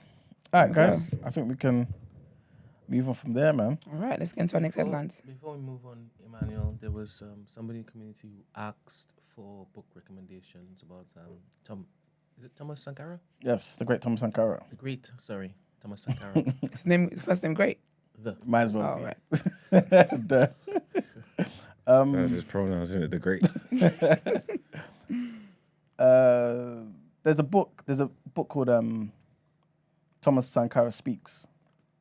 Yeah, it's kind of thick, and it's basically all his like speeches and stuff like that. So you can get to fully know what he was about and all that type of stuff. There's another book. This is a bit more thinner, and this is about, I can't remember what it's called, but it's something to do with the women's revolution. So basically, it's him bigging up all the women and talking about how we need to provide support and push for women's liberation. That's the book. Yeah, Thomas Sankara Speaks. That book, that's a sick book. But the women's revolution one is it's a shorter book, and basically just talking about how he was trying to big up the women in the country and put certain laws in place to support women, and also how to get women on board, because he fully believed that no revolution would be successful without black women. You know what I'm saying? So that book is sick as well. It's an easy read and kind of smaller book. But yeah. This it here? Yes, that's the one. What's it called? Women's Liberation that's and the the one. Africans' Freedom Struggle. Yeah. Yeah, those two books. You see that other book as well, top right, in green? That book is good as well. Well, I heard that book as well. I've not read this book. But they do like other leaders, this particular brand. They do other leaders as well. So they got one of Samora Machel and stuff like that, Patrice Lumumba and stuff. But I've not read that book, so I don't know. But I think it's meant to be good anyway. But yeah. The last link is here. All right, so I can't put the last link in because it's too long. But I'll put it in the description of the video. Cool. For anybody else listening on Spotify, Manny likes to basically speak to y'all too. All right, cool. Thank you very much. All right, cool. All right. All right, next headlines then.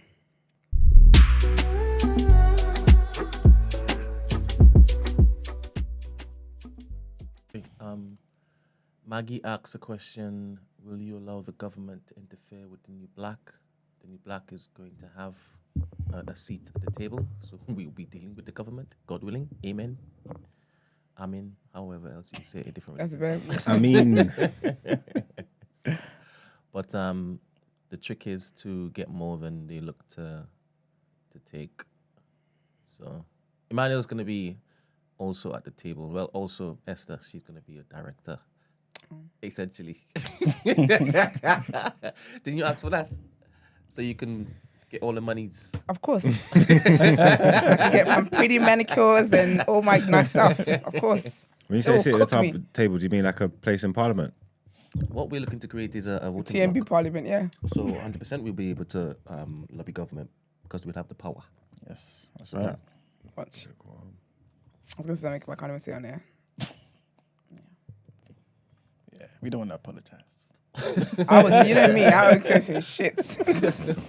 I apologize for God's work. Don't be silly. All right. So our next headline, right? The US and Israel are exploring options for the future of the Gaza Strip, including the possibility of a multinational force that may involve American troops if Israeli forces succeed in ousting Hamas. People said the conversations have been impelled by a sense of urgency to come up with a plan for the future of Gaza now that a ground invasion has begun. A second option would establish a peacekeeping force modeled on one that oversees the 1979 Egypt-Israel peace treaty, while a third option would see Gaza put under temporary United Nations oversight. So this is what the people are thinking about right now, right? People who asked not to be identified discussing the sensitive matter underscore that the conversations are still at an early stage and much could change. Some US officials consider the options premature or unlikely, but Secretary of State Antony Blinken alluded to the challenge on Tuesday when he told a Senate panel that the US is examining a range of options for the future of Gaza. So when he was speaking to the Senate Appropriations Committee, he said, "We can't have a reversion to the status quo with Hamas running Gaza. We also can't have, and the Israelis start with this proposition themselves, Israel running or controlling Gaza." All three options hold political peril for President Joe Biden and for other nations, including Gulf states, not to mention Israel. Biden believes that putting even a small contingent of American troops in harm's way could prove politically risky, according to a person who was familiar with his thinking. Ultimately, Biden and other US officials say that an endpoint that involves a sovereign Palestinian state is necessary, but exactly how to reach the outcome has barely featured in discussions, either public or private. And Israel says its military operation could last months and will result in a buffer zone around Gaza. US officials have suggested that the Palestinian Authority should be one part of a longer-term solution. At some point, that would make the most sense. At some point, what would make the most sense would be for an effective and revitalized Palestinian Authority to have governance and ultimately security responsibility for Gaza. It's what Antony Blinken was saying. And he also added that whether you can get there in one step is a different question or a big question. Our next headline is, in a resolute stance that reverberates across Belgium, the nation's major trade unions, CNE, UBT and SETCA, have drawn a bold line in the sand of international conflict. So at least people are doing something in Belgium, right? With a collective voice reaching over 3 million members, they have announced their refusal to assist in the transportation of weapons to Israel, citing the ongoing crisis in Gaza and the perceived governmental hypocrisy as the catalyst for their decisions. The union's refusal is more than a political statement. It's a profound act of defiance, a refusal to contribute to a cycle of violence that they regard as tantamount to genocide. They have called on their members to cease supporting flights that transport military equipment to Israel and Palestine, demanding an immediate ceasefire and greater consistency from the Belgian government. See the difference between these people and people in this country. The unions, however, argue that this surge in air traffic masks a grim reality. Because apparently Liège Airport, which is one of Belgium's major cargo hubs, has reported an increase in cargo flights to Israel. Imagine. They point to accounts from employees who have witnessed weapons being transported from the United States to Tel Aviv via Liège Airport. By loading and unloading these weapons, they argue contributors are indirectly complicit in the killing of innocent people. The crisis of conscience facing Belgium's trade unions is not unique. Around the world, nations are grappling with the ethical implications of their involvement in the conflict. In Switzerland, the parliament has rejected an exemption for the transfer of arms to Ukraine, citing the country's neutral stance and opposition to supporting nations involved in acts of war. By refusing to participate in the transportation of military equipment, Belgium's trade unions are making a powerful statement about the role of labor organizations in shaping the ethical landscape of international trade. They're demanding transparency from the Belgian government and calling for a consistent stance on arms deliveries. Their commitment to peace and justice stands as a beacon for unions worldwide, highlighting the potential for collective labor action to effect change on a global scale. And our last headline, also linked to this conflict, and the Director of Human Rights in the UN, who's a top UN official by the name of Craig Mokhiber, accuses the US, the UK, and much of Europe as wholly complicit in the horrific assault, right, in Gaza, of Palestinian civilians. The director of the New York office of the UN High Commissioner for Human Rights has left his post, protesting that the UN is failing in its duty to prevent what he categorizes as genocide of Palestinian civilians in Gaza under Israeli bombardment. Mokhiber wrote on the 28th of October to the UN High Commissioner in Geneva, Volker Turk, saying, "This will be my last communication to you," in his role in New York. He said that the UN had failed to prevent previous genocides against the Tutsis in Rwanda, against Muslims in Bosnia, against the Yazidis in the Iraqi Kurdistan, and the Rohingya in Myanmar. And he wrote that, "High Commissioner, we are failing again." The outgoing director's departure letter did not mention the 7th of October attack by Hamas on southern Israel, killing more than 1,400 people and taking 240 hostages. Even more contentiously, his letter calls for the effective end to the state of Israel. So obviously this guy is very, open about how he feels about Palestine, right? But this particular man, he's worked for the UN since 1992, serving in a number of increasingly prominent roles. He led the High Commissioner's work on devising a human rights-based approach to development, and he acted as a senior human rights advisor in Palestine, in Afghanistan, and even in Sudan as well. In his role as director of the New York office of the High Commissioner for Human Rights, he has come under occasional fire from pro-Israeli groups for his comments on social media. He was criticized for posting support of the boycott, divest, sanctions, BDS movement, basically what Ramsey was speaking about when he came here last as well. And he accused Israel of apartheid. Journalists and academics began posting the letter's content on Twitter on Tuesday afternoon. And yeah, the man's left. So it seems like even within the UN, all over the place, everyone's pro-Palestine, man, long story short. But that's it for the headlines. It's time to pay the bills. Nice, let's get into some word and road.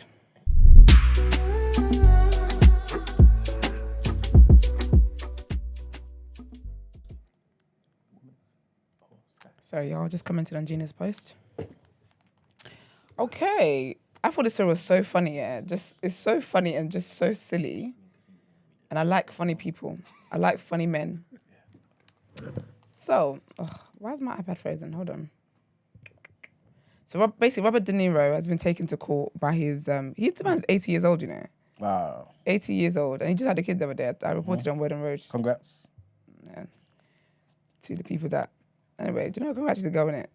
You never really slept with him. Anyway, my page is taking forever to load. Sorry about this. But basically, he's been taken to court by his old assistant and whatnot, yeah. And she's basically, it's about gendered mistreatment, saying that he's misogynistic and also like he was just mean and horrible to her. But you know what's so funny? I don't really care about this sort of story, I'll be real with you. But what I found funny was basically he's in court to say that he is not mean and he is not horrible to her, blah, blah. Do you know what he does? What? He shouted at her while he was on the stand.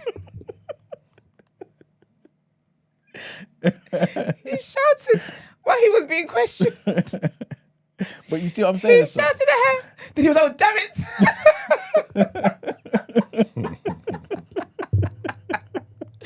You see old men, yeah, they're just so grumpy. Because basically she also says about that one time he made her rub his back. And he was like, I only did that twice. He basically just said she's a spoiled brat. He shouted in front of the jury that he wants to dismiss the case. And he shouted at her that she's just a spoiled brat. And he was like, oh, God damn it. Hold tight him anyway. He's doing what he's doing, man. I just thought that made me laugh so much.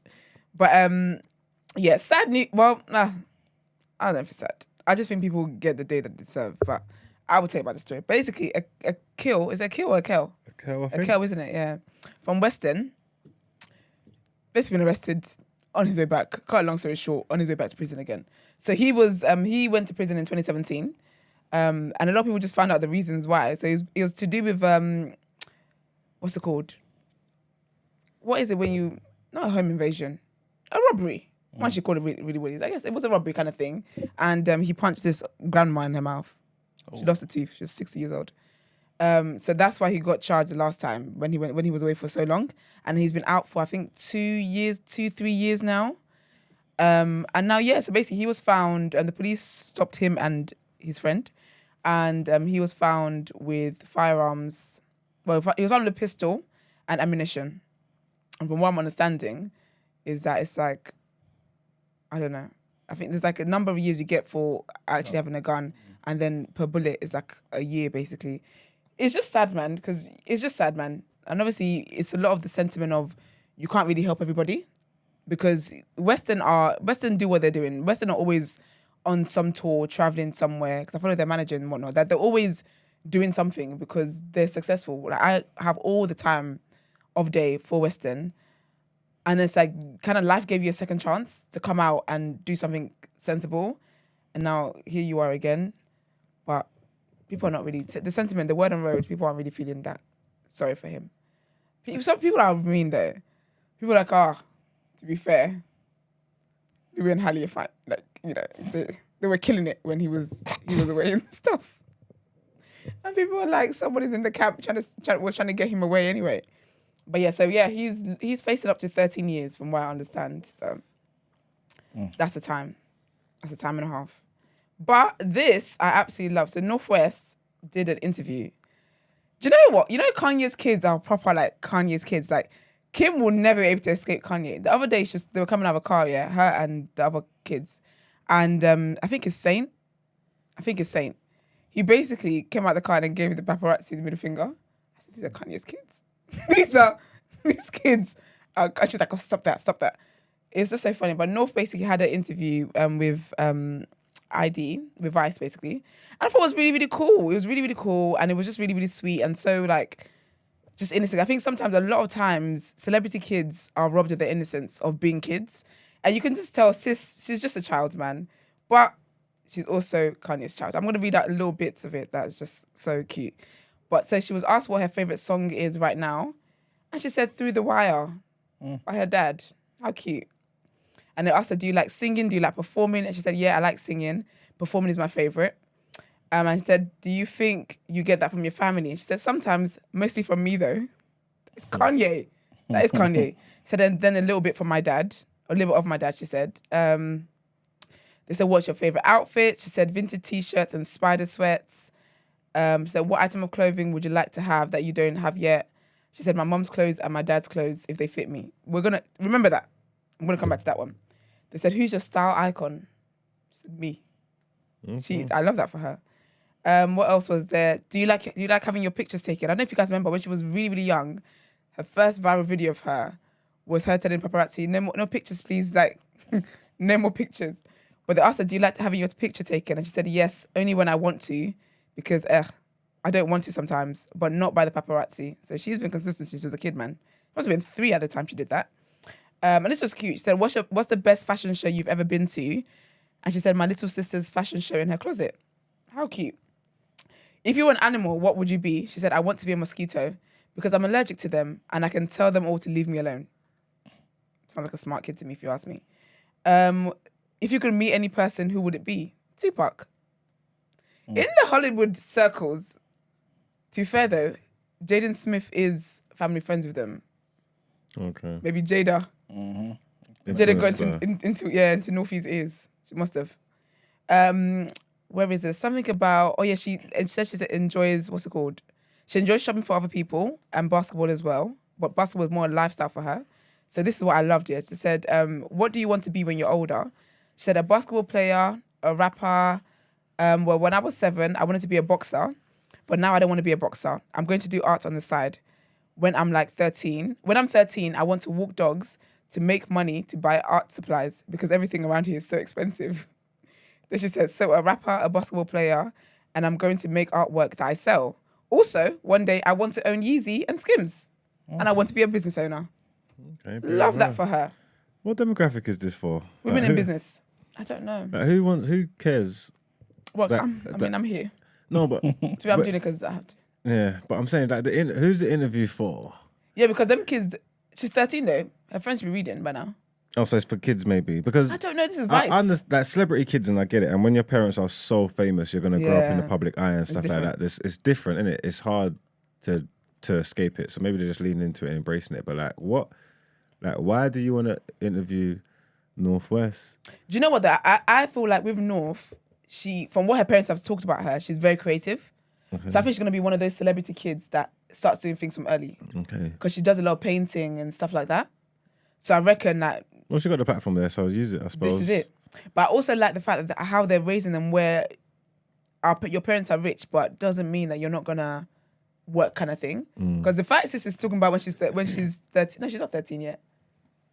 I don't know how old she is now, but the fact is talking about when she's 13, she's going to walk dogs so she can afford art supplies because everything's expensive in, where did they live again? Calabasas, something like that.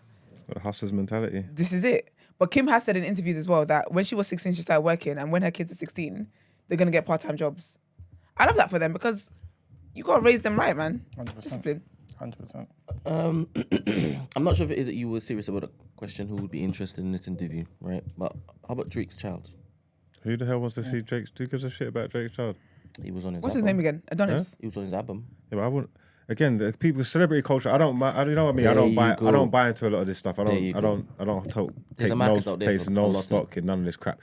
Yeah, but if it's adults shouldn't be caring about they Drake's child or Kanye's They child care about or everything. Jay-Z's child. Every single aspect of their life, they care about it. If you want to see them, if they prance them around in videos and use them and make them do little skits on albums and things and bring them out on stage and it's cute, all right, fine. The parents enabled that, whatever.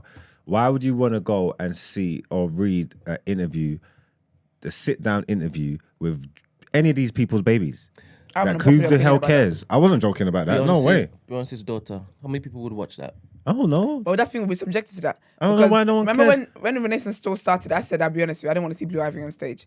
But it's been beautiful actually seeing her blossom because she got a lot more confident and But I think she wants to go into all that kind of stuff as well. Again, their parents Work are experience. superstars, you get me? So they've got a different life. They've got a platform there. They've got a stage. Use it. Beyonce bringing Blue out on the tour and making her dance and all that.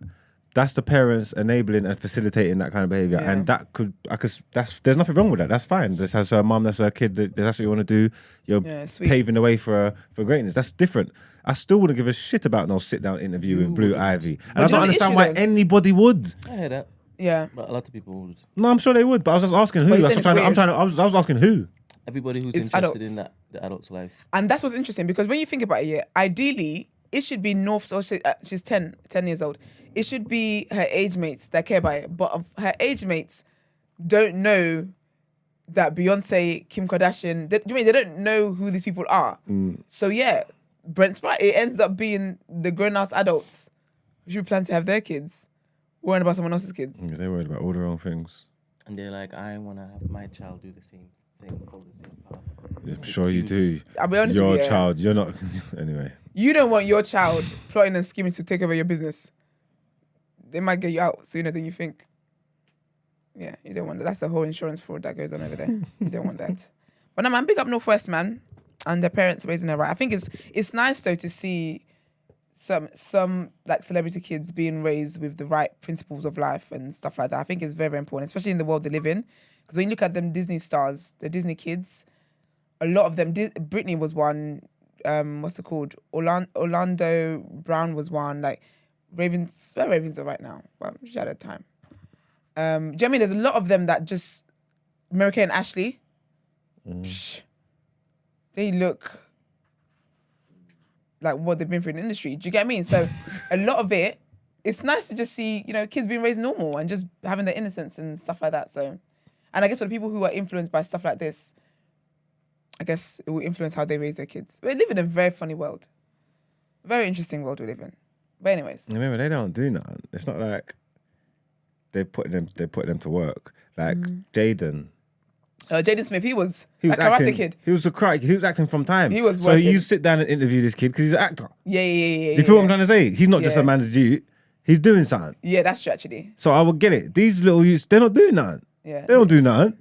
Yeah, no for just mind their business. You know what I'm saying? Living their best TikTok life. If she was working as a baby, they'd put her to work in the field. You don't want to see her TikTok then. Oh no, it's the last thing I've ever want to see. Grown people on there. But I mean, like, if you think people reading the interview or caring for the interview is weird, there's people in her TikTok like, and they're like, oh, ask mommy this, ask mommy that. Yeah, these people are actually infatuated with the celebrities. Proper, it's scary, man. Yeah, I suppose there's a lot. I think stuff like that's scary because that's how there's no. It becomes a swarm situation where someone's too obsessive, and it's just weird now. Yeah, it's mad. But it's the world we live in as well, to be fair. Because really and truly, celebrity stuff as well, even as an adult, one shouldn't really be carrying on their head like that. But literally, if Beyonce sneezes, there's a bunch of people that are literally shaking in their boots, hoping they catch a cold from her. Anyway, that's all from me. Nice and short and sweet. Let's get into People's Journal.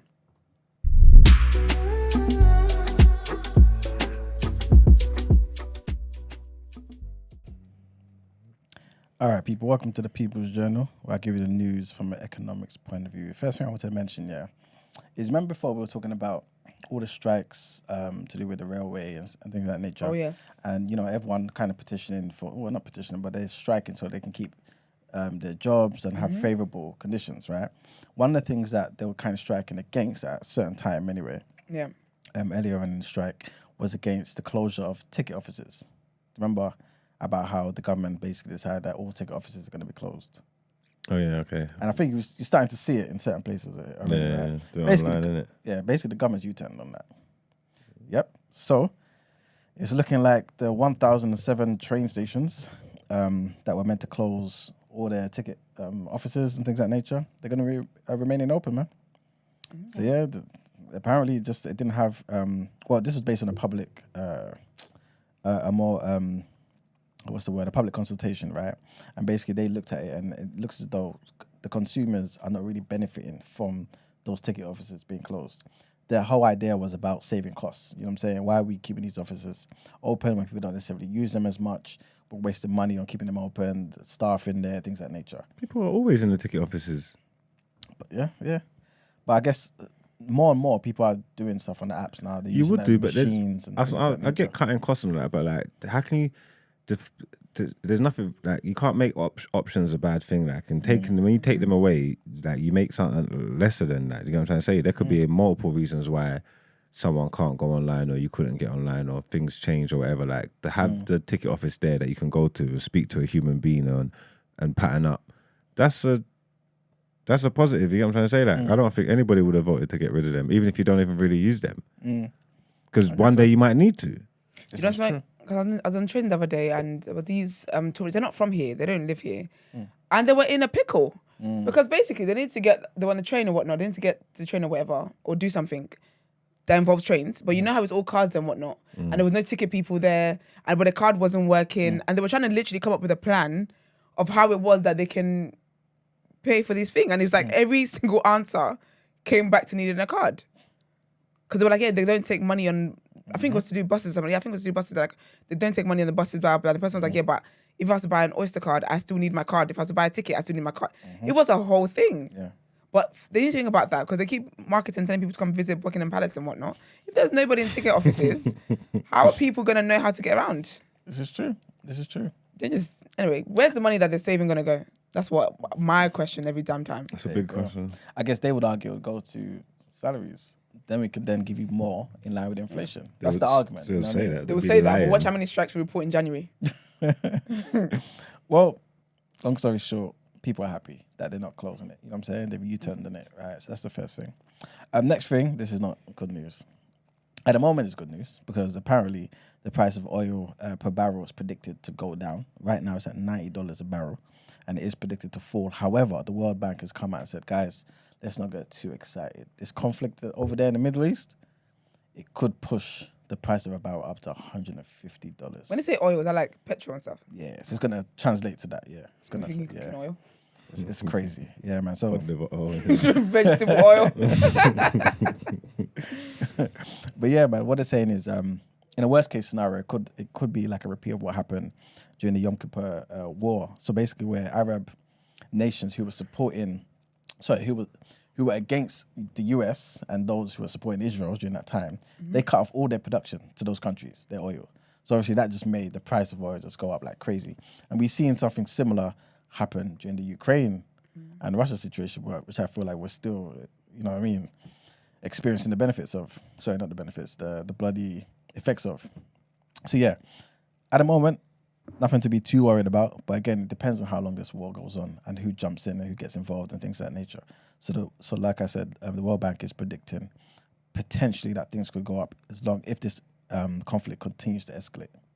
Hopefully it doesn't. Next thing I wanted to mention, and this happened yesterday, I believe, right? And this is basically, there was like a Women's Day off in Iceland, yeah. And this is basically a strike. Excuse me, Brent? I wasn't told about this. Well, not in this country. This is clearly. This is only in Iceland, right? And funny enough, well, not funny, but basically the Prime Minister, right? She actually joined in. She was striking in Iceland, saying, "Listen, She's true. Is she not a woman? Yeah, exactly. I love that for her. Yeah, and they're striking basically over gender pay. Oh, I love equality. You know what I'm saying? They said the gender pay gap is ridiculous. We don't need that nonsense. And this is why it occurred yesterday, man. So yeah, women and non-binary people were urged to refuse paid work and even unpaid work yesterday. You know what I'm saying? That Prime Minister sounds like me, yeah. Well, gaslighter. She's the head of the country. She wants to change. She's supposed to be working for the change that they're striking for. She got involved. What? That's ridiculous. And guess what? I'm going to do it the day after my strike. Thank you very much. As for today, I'm being pampered. We're striking to implement change. If the head of the country took off too, he's striking too. This is pointless. This is a futile act. The work's not getting done. You're not. But you know that she know that. What she's telling you is that hey, it's not up to me. It's If it was above up me. to me, it's above me. The powers that be have got me striking too because they never given my terms a fair listen. She sounds like me, man. I'll strike too. Take a day off. Yeah, man, it did affect, healthcare and education. but Absolutely. we don't need those. Women are the backbone of society. Maybe they get their raise, man. Apparently, some preschools and primary schools were closed as well. Museums, libraries, Yeah, zoos. you have it. Yeah, Everything shut it was all down, man. Shut it down. This is it, man. Shut it down. I'm pretty sure Thomas Sankara would approve as well because he was always about, Absolutely, he was. elevating and edifying the women, man. So yeah, that's what happened yesterday. Next thing I wanted to mention briefly is, remember we spoke about ASOS the other day? Yes. How they're trying to sell off some of their Topshop stuff. Well, shares in ASOS have fallen sharply because it's now forecast its second year of falling sales. So yeah, that's basically translated. And their shares dropping, yeah. So this obviously compounds the reason why they want to maybe offload a few of their brands that are not necessarily doing as well. Sometimes when people say they want to get rid of something, but I don't see a sale happening. Okay, do you really want to get rid of it though? It's coming. It's coming. Remember they are talking about getting rid of Topshop and Top Brand and Top Man. Sorry. My saved baskets. Might go on ASOS today. I need some A couple stuff. dresses I need from there. I think ASOS got 70% off right now. Is it? Yeah. No, but they always do though. I'm gonna run it The up. outlet stuff, innit? Yeah, they always do. Swag But is no, a but you crack. know what's mad? They say because you gotta read between it's up to. Yeah. So the shit that you want has 1% off. Yeah. Or not. It's like a not couple pence. Or included. nothing. Yeah. Or not included. Exactly. It's winter. I need some scullies and some beanies and things, some hats. But I'm waiting for that go. Top Shop sale. So caps every day. I'm done with the caps now. I need some woolly hats. Yeah, man. If you come in here, I swear, if you come in here with woolly hat on and shorts on, I am going to roast you for a week straight. No, Don't damn you well dare. I'm gonna wear woolly hat and shorts. It's not like I got ankle socks on. That would be taking it too far. No, but I think it's funny that you've got these are ankle ones though. No, they're sports socks. I mean, the ones that you can't see. Yeah, the invisible ones as well. Yeah. But I think it's funny that you got this on because it's like you're trying to have some kind of warmth. But all this warmth could have been had if you just wore full left trousers. Oh dear. Oh, I'm God. going out today in the evening and will not be wearing shorts. I hope not. No, because I'm going to be outside with the wind blowing and things. Exactly. You come around looking with ashy knees. That's not your brand, sir. No. I thought you wanted to show off your tan, to be fair. To be fair, I wore shorts to RB. Why? Were you in your costume though? I went to watch the game first, and then after the game, I went to my car, changed, and then walked to the dance. And then after the dance, changed back into my shorts and t-shirt. It was cold as well, actually. I feel like driving in a costume looks a bit. It's ridiculous. I feel like you should be arrested for that. I feel like you should. You can't be driving like an Ali G. That's wild. Oh dear. The last one I want to mention is basically there's a hedge fund firm called Ode Asset Management, OAM, yeah. And basically, long story short, they're going to be shutting down, man. And this is because of some trigger warning here, some sexual assault and harassment claims against the founder, Crispin Ode, right? It's not much to the story. Basically, they are huge, or were a huge bloody organization, a huge firm. They managed about $13.5 billion dollars at its peak, right? Damn. And it went down to like 3.8 billion last year. So yeah, man, they were obviously doing well. They're huge. They're known around the world. But long story short, because of some incidents that happened between 1998 and 2021, which involved... That's a long run. Yeah, exactly. In a deviant. Which involved women who had either worked at the firm or had professional dealings with this particular guy. Yeah, man, it's caused a lot of nonsense. So he actually stepped down as a co-chief executive of the firm during the pandemic, the COVID pandemic, but he remained obviously a large shareholder. But in 2021, he was found not guilty in a court case in which he was accused of indecent assault, which allegedly happened in 1998. So there's another thing to also bear in mind is he's understood to be a donor of the Tory party as well. Oof. Yeah. Well, I mean, that sounds about... Remember that time we had, for a long time of TDA history, we were just going through all them conservative leaders that were just going with boys and stuff. So, nah. Yeah, it's sad, man. But yeah, the Financial Times, they basically, well, together with Tortoise Media, They spoke to a number of women, and they apparently spoke to 13 women, to be specific, who claimed that they were abused or harassed by this man who's 64 years old. Yeah, he's a sicko. So yeah, man, it's not looking good, man. So yeah, long story short, they're going to be shutting down. As a board member, I'd be fuming, you know, like because you're a sicko. Now everything is just done. Yeah. But big up the women though. Mm-hmm. Yes, that's pretty much it for the People's Journal. Okay. What is Wednesday? So let's get into Wellness Wednesday.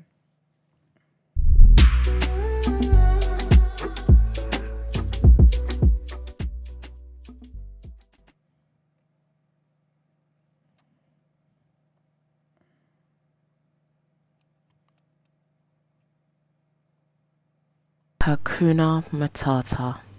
What a wonderful phrase. Timon and Pumbaa, 1994. Did you know that this wonderful phrase is actually a real-life Swahili saying? Well, if you've ever come across the wildlife in Africa, you'll understand that this is their everyday lifestyle. If we were to entertain a man's notion that as humans we are some sort of an animal, I would have to say we are most likely forever stressed, and for most of that part, we're stressed over things that have nothing to do with us at all.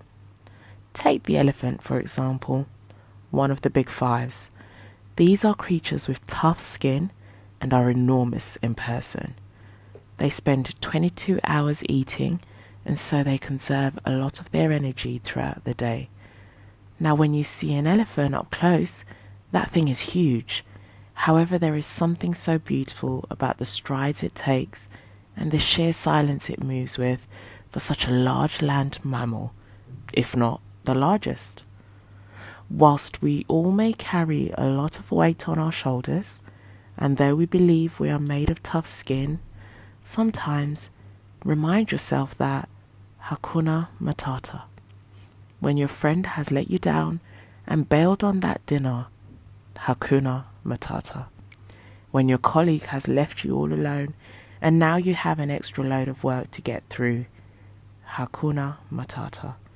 When your partner has decided to walk away, Hakuna Matata. Life is what you make it.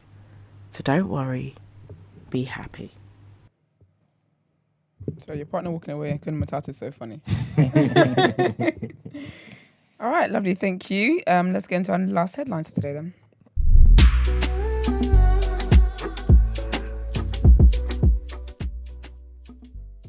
I get these likes up, people, man. You are taking liberties because even I've liked the video, so I don't understand. I don't understand what we're doing there.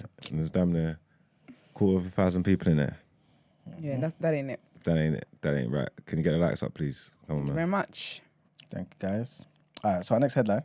The US President Joe Biden said on Monday that he intends to end the participation of Gabon, Niger, Uganda, and the CAR, the Central African Republic, in the African Growth and Opportunity Act. This is the AGOA trade program. So Biden said that he was taking a step because of gross violations of internationally recognized human rights by the CAR and Uganda. It's bloody funny, isn't it? Because internationally, people are saying what Israel's doing is crazy. Yep. And this guy over here, this old guy, is just talking rubbish about Africa, like they always do. He also cited Niger and Gabon's failure to establish or make continual progress towards the protection of political pluralism and the rule of law. So in a letter to the Speaker of the US House of Representatives, he said, despite intensive engagement between the United States and the CAR, Gabon, Niger, and Uganda, these countries have failed to address the United States' concerns about their non-compliance with the AGOA eligibility criteria. Biden said that he intends to terminate the designation of these countries as beneficiaries of sub-Saharan African countries under the AGOA, which is effective next year, January 1st, 2024. He said it will continue to assess whether they meet the program's eligibility requirements. Launched in 2000, for those who don't know, AGOA grants exports from qualifying countries duty-free access to the US market. It is set to expire in September of 2025, but discussions are already underway whether to extend it and for how long. So African governments and industry groups are pushing for an early 10-year extension without changes in order to reassure businesses and new investors who might have concerns about AGOA's future. Next headline, King Charles, on Tuesday expressed his sorrow over Britain's past colonial wrongdoings in a powerful speech in Kenya.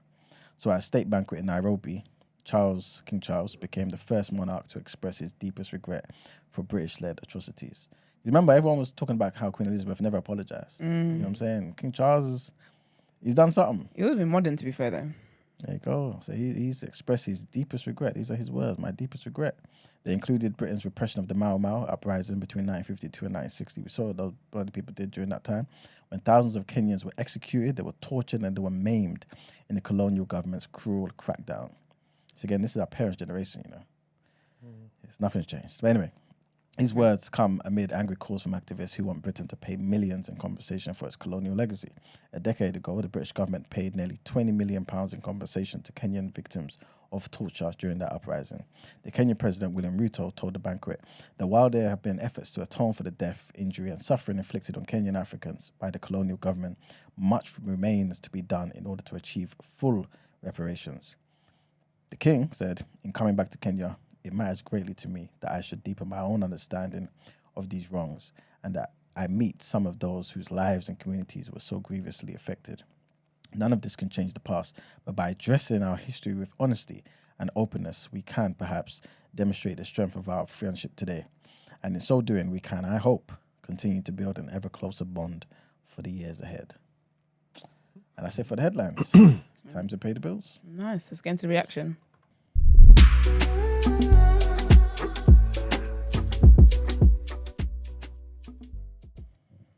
Welcome to the reaction, people. This is going to be a short one. Only got one headline to read. There was football yesterday, the UEFA Women's Nations. There was an extensive list of games. There's a lot of them, so we've got them up there for you. I'm not going to read all of them for you, but we've got the results clearly in HD. And our only headline that we've got to read to let you know is about the Belgium and Women's England's game. So the Lionesses were beaten again in the Nations League with Alex Greenwood suffering a head injury. So England's hopes of reaching the Nations League finals and the 2024 Olympics were dealt a further blow after a 3-2 defeat to Belgium, with the match overshadowed by a head injury to Alex Greenwood. It will go down as a famous win for Belgium and another note for the Red Flames, who had already beaten the Netherlands in the Nations League campaign, as well as redemption after 1-0 defeat to the Lionesses in Leicester on Friday. Belgium went ahead after 9 minutes through a fine Laura Denis free kick, which was curled around a questionable England wall. But the game was paused for 13 minutes soon after, following a clash of heads between Greenwood and Jacina Blom. After careful medical attention, the England defender was stretchered off, but is conscious and talking as she continues to be monitored. The Lionesses came roaring back into the tie in their best spell towards the end of the first half. Lucy Bronze flicked home a fine header before Fran Kirby put England ahead on her first international start in over a year. Belgian captain Tessa Waller scored the first of her 2 goals just before the break to level for the host and grabbed a vital winner from the penalty spot after Georgia Stanway was penalised for handball with 5 minutes of normal time remaining. England have now dropped to 3rd place in the Nations League Group A1 with 6 points, 1 place and 1 point behind Belgium. The Netherlands are 2 points clear at the top after beating Scotland, so the girls might not make it out. We don't know. Tonight we've got some Carabao Cup action. So tomorrow we'll get into it as we always do, the day after, but I will quickly let you know what fixtures are going to be played tonight in the 4th round of the Carabao Cup. We have Bournemouth versus Leicester. Sorry, people. We have Bournemouth versus Liverpool. We've got Chelsea versus Blackburn Rovers. We've got Everton versus Burnley. Ipswich versus Fulham. Man United versus Newcastle, which is probably the pick of the ties of the round. Oh no, Arsenal playing West Ham United. I'll be going to that game. I'll be there live, so I'll give you full feedback of what we see. Hopefully, I get the result I want. Which is what? Huh? Which is what? I just want football to win. All right. You will get the I've been result. humbled last week, were you? That's just all about the game. We say I'll get the result I deserve, yeah? Yeah, you will. There you have it. Yeah, hopefully it's a good game. Yeah, I just We're want to... going to experiment. I think we're going to experiment a bit. Is it? Yeah, I think Is Declan going to play, do you reckon? Gotta go back home. Will that be his first game back home? No, you played West Ham already? I think he will. He's sturdy enough.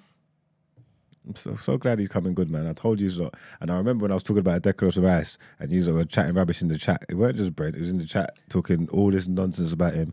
Oh, how the tune has changed. What did I say? You didn't see what I saw. And what did I say? Oh no, I'm not talking about you because you said it wasn't just Brent chatting rubbish. So no, I know I said I haven't been watching Declan Rice and the games for England. I haven't seen what you were saying, but I hope.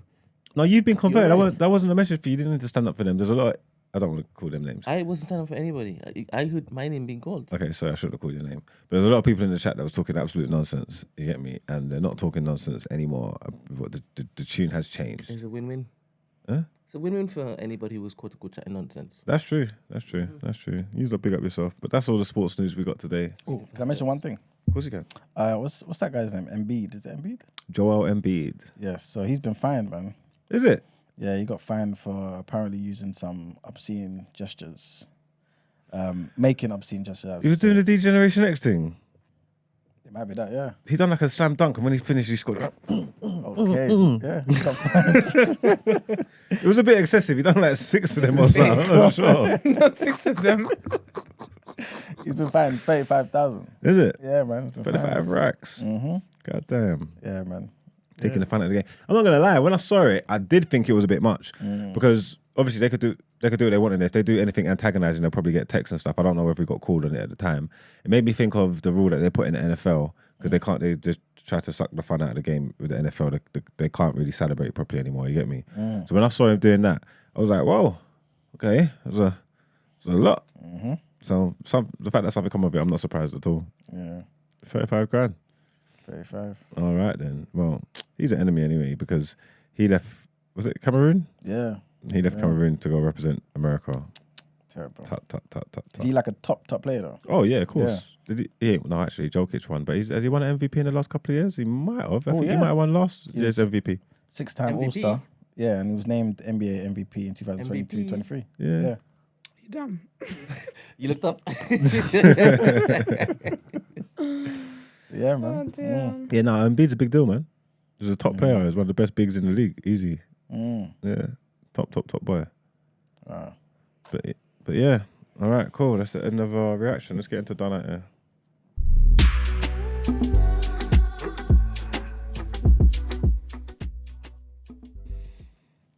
Today's, who I think my candidates for Done Out Ere should be, because I've been seeing some stuff go around over the last couple of days. Was it yesterday I saw it? I've been checking it out.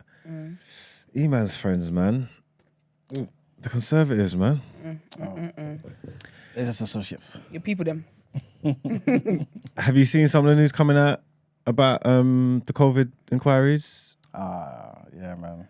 They got receipts. Allegedly. It's not allegedly. They got AI. them. It could be AI. Just about the way that they've handled it, and just about they could have stopped so many lives being lost. You get me? And Esther's favorite, Bojo. Yeah. He's just a bumbling idiot, innit? Man. Did you see some of the stuff he said? Remember we posted one of them was this one yesterday when he was talking about they're only gonna die anyway. I see. And why would we ruin the economy for them? I must have tuned out yesterday because No, I reported yesterday. I didn't. You hear reacted though. Your body knew. Your body knew that he was a damn fool.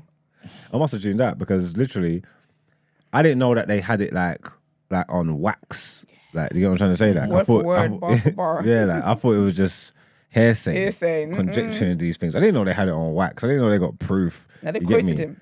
They quoted him like they wrote this stuff down. When you see quotation marks in a sentence, they said that shit. He was saying COVID is an idiot thing. They're doing God's work. You get me? Let the old people die and the young people live. Yikes. When he was making that statement, was he in the young people?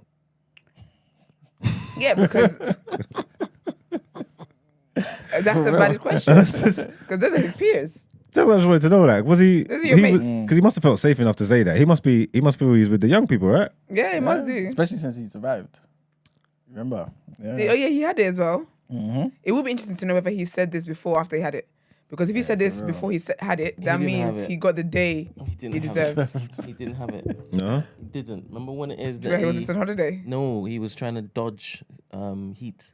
Yeah, so he tried to. Yeah. It's Yeah, because kayfabe. the to the whole, I nearly died. Thank you to the nurses in them. He is actually a bumbling idiot. You know what I'm trying to say? He's calling people bed blockers, he's calling COVID victims bed blockers and that. He's just really rude.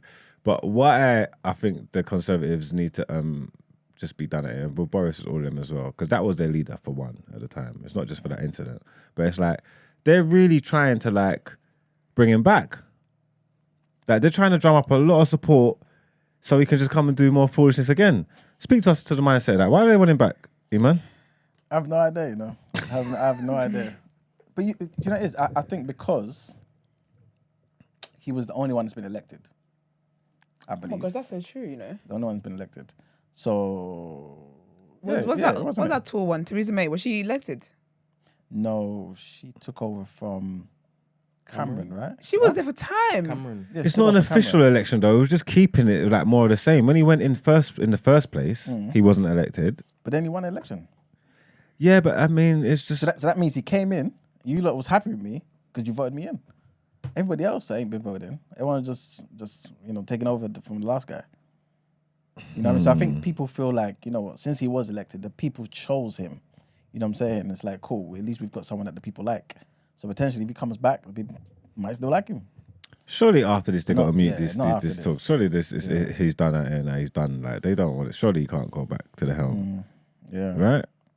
Mm-hmm. This is crazy. Well, again, man, that's Jesus guy, man. Jesus guy. Because we've said positive words about Boris on the show before, you know. Not from me. I'm not sure whether you sure Brent you is weren't telling involved. We Brent is keeps telling you today. Not from We is me. French. No, because I remember. No, you remember in two individuals. No, name them. Name them. Name them because you're bad in it. Name them, Brent. Emmanuel is definitely in there. And Supporting his strength. Okay. Anyway, I'm a woman of accountability. You know, I will say I have said some nice things about the men, but I will also say one thing about me: I know how to cut a man loose. That is no longer my man's. Okay, nope, I'm good, love. It's above me now. Yeah, no, it ceased to amaze me. I'm gonna go and read more and into that because I want to see the transcript of what actually got said. The aide was snitching. First of all, yeah. didn't the aide sign an NDA or something? I don't know, but he was definitely snitching. Talking about who said that. He's like, I can't be quite sure. But It was the white man. You know how cold that is? No, So I but- can't be quite sure, but if you ask me, I think it was the former Prime Minister. The aide is a flipping Kanye fan, man. Kanye's Right. the exact same thing. What is there under oath, innit? He's got to do, man. The transcript. But yeah. So, the Conservative Party, Yet again. yeah, again. These are well and truly done at here, man. You know the Conservatives and Met Police are like, No, they go hand in hand, didn't they do, but like they're on the leaderboard. For done at But then I like it's Yeah, crazy. That's true. Please remember his disposition when you're talking about conservatives now, and then when election time comes Oh, around. Right? yeah. Okay. Remember, because in your mind, it's impossible for Emmanuel to make an argument or case for the Conservatives, right? I don't, no, because I know he's going to go through the policies and look at the economics and I know what's going to drive his thinking. So I won't be surprised if, well, I don't know how he can swing it. I don't know how he's going to massage the He'll information. find a way. You know what I'm saying? But I wouldn't be There's always surprised a though, way. if the economics make sense. As in theory, because Yeah. Even though when yeah. contradicts- yeah, that's what they're going to be doing. They're going to be lying to say this is what we're going to do. Yeah. No, They're but doing is that it, for is it really years. a lie though, bro? Is No, but really it's a lie Well, because look 100% how it we're is. currently living. No, How but are you going to remember- tell me what you're going to do for the next 4 years when the last 4 years people have been suffering? No, you're Last 100% 10 years. No, you're 100% right. That's Yeah, true. but you have to remember, guys, right? Sunak is a new leader, right? And since Sunak, right, things have changed. You know what I'm saying? So if Sunak will argue, okay, you know what? If I continue along this path, you know what I'm saying? Like, When he says Not him things have starting changed, early. When he says things have changed, what, Yeah. what are you talking about? inflation's coming down. That's one of the biggest things. After cost of it went living. up? Yeah, but it didn't go up under him. Yes, he was a chancellor, but he wasn't the one. Well, it you know what I'm did saying? go up under him. How? It may not have been his fault that it went up, This is what but I he mean. was in charge when it went up. What are you talking about? Yeah, he was a chancellor for some part of it. But remember, when it skyrocketed like crazy, remember even prior to Liz Truss and Kwesi Kwarteng being in power, the interest rates, Bank of England interest rates was at 0.25%, something like that, right? When they came in and made the decisions they made, that's when it skyrocketed. But it's his entire party that's responsible for this particular dilemma that we're in. Yeah, but you can't. That's not fair to say the entire party. You know what I'm saying? Because you wouldn't say the entire party's responsible for getting Corbyn out. You know what I'm saying? You still say there's certain groups within a particular party. I'm talking about conservatives. They've been in charge for 10 years. Yes. It's the party line that he's pushing. The fact that it is that he's bringing down something that they're responsible for putting up, I can't give you credit for that. Okay, so what if somebody else just comes in who's from another party and makes it worse or makes it the same? Again, hypothetical? Yeah, of course. Off the back of 10 years of you giving... No, sorry. sorry. I can't do that. But anyway, All right, yeah, come time, we'll see where we... Because I'm going to be staunchly on the side of shooting down anything he tries to push in my face for conservatives. Good. I'm not saying I'm going to be supporting Labour, but I'm going to be shooting down anything he pushes with conservatives. With that stance, you've got your red hat on already. Like, there's no way. True. No, because you're assuming that there aren't any other parties I will vote for. Why would you waste the vote? I don't think it's wasting. I think that's a waste of a Because vote. if you talk to Emmanuel, he'll be like, actually, when it is that we have power, we should actually start our own. And that's not wasting votes. He would like, just put the votes over here. We'll have representation in parliament. That's the main thing. We'll start taking local spaces, and then it starts somewhere, right? Yeah, I'm here for that. I'm here. All right, because there are bare people who don't vote anyway, and we call those quote-unquote wasted votes. So if it is we can start getting them, 100%, start building incrementally. Conservatives, it can't be the answer. I'm sorry, it can't. We wait until election time. I can't It's wait. going to be something, like, it's going to be a... It's going to be I interesting. think we should make it a theme. We should It's going to have to be... we should wear like Crips and Blood hats. So we, What, Sergio play devil's advocate. Choose a team and then posit the argument. Well, we can get the badges. Yeah, all of that, man. Everything. Yeah. We make it a thing. I don't know who you're going to be on side of. Who, me? Yeah. I'm waiting. I'm impartial here. I'm waiting to hear the policies, to You be can't totally be honest with you. impartial. You've voted before, haven't you? Yes. Oh, you're lying. No. You voted before? Yeah. When? Years ago. Oh, okay, cool. I'm on the voting register. I voted locally for my local election. I voted for other things. Because you be in the LBC street, so you're plugged in now, innit? Yeah, but the LBC makes me dislike the country a lot. Yeah, because the people, they're different. The LBC is a different level of content. Yeah, like it's It depends on what shows crazy. you watch. It's not just one leaning position on the LBC. They have different people pushing different agendas. Yeah, I can't do it all day every day. I usually listen to O'Brien. Yeah. Yeah. There's a guy that comes on like, I think it's like 5 a.m. or 6 a.m. or something like that, and he just reads people for filth. He just complains about everything he doesn't like. Yeah, That's my I can't kind of remember guy. his name. I can't remember his name though, but I love him. He just complains about and you never know where it could be. It could be about a spider he saw in his bedroom last night, or it could be about Boris Johnson. You don't know where the cards are gonna fall. It's mad when you just open up the phone lines and you just hear people talking. And it's like Yeah, it's crazy, man. the things that these people are saying. Yeah, what's so scary about it for me is that like they believe it. Yeah. Like they're not trying to like stoke up any situation. Yeah. They're not trying, like, you know what I'm trying to say? Like as far as they're concerned, there's no malice in the heart. They're just getting their shit off and they believe what they say and they feel how they feel. That they're walking amongst us. Mm. And you don't know. Yep. You don't know that this person that's looking in the face just called, LBC up and said, oh, that Black Lives Matter, get them out of here. You don't have a clue. For real. Sorry, it's 12 years as Ramsey has corrected me. Thank you, Ramsey. But Ramsey, though, you might have added some extra information no one else has access to. He's right. It's about 12 years. 12, 13 years, yeah. It's a long time. That's a long time. It's definitely That's over a time for a decade. Do change, you know how yeah. stupid that is? That's over a decade. Yeah, it's definitely time for change. Funny enough, that's the same amount of time Labour had before the Tories took Hold on. over. Yeah, when Blair won in 97, I believe. I was in secondary school. Yeah. Blair was good, Yeah. man. I want to take it back. I yeah. want to take it back. Yeah, he was good, man. But near the end, it kind of messed up, man. You know what I mean? Gordon Brown came in. Not saying because of Gordon Brown, but near the end, it kind of messed up. And then obviously the Tories won. And then we got 13 years of them. So it's probably the time to change back. Probably. I think it is. I I think on the basis of just giving someone else a try.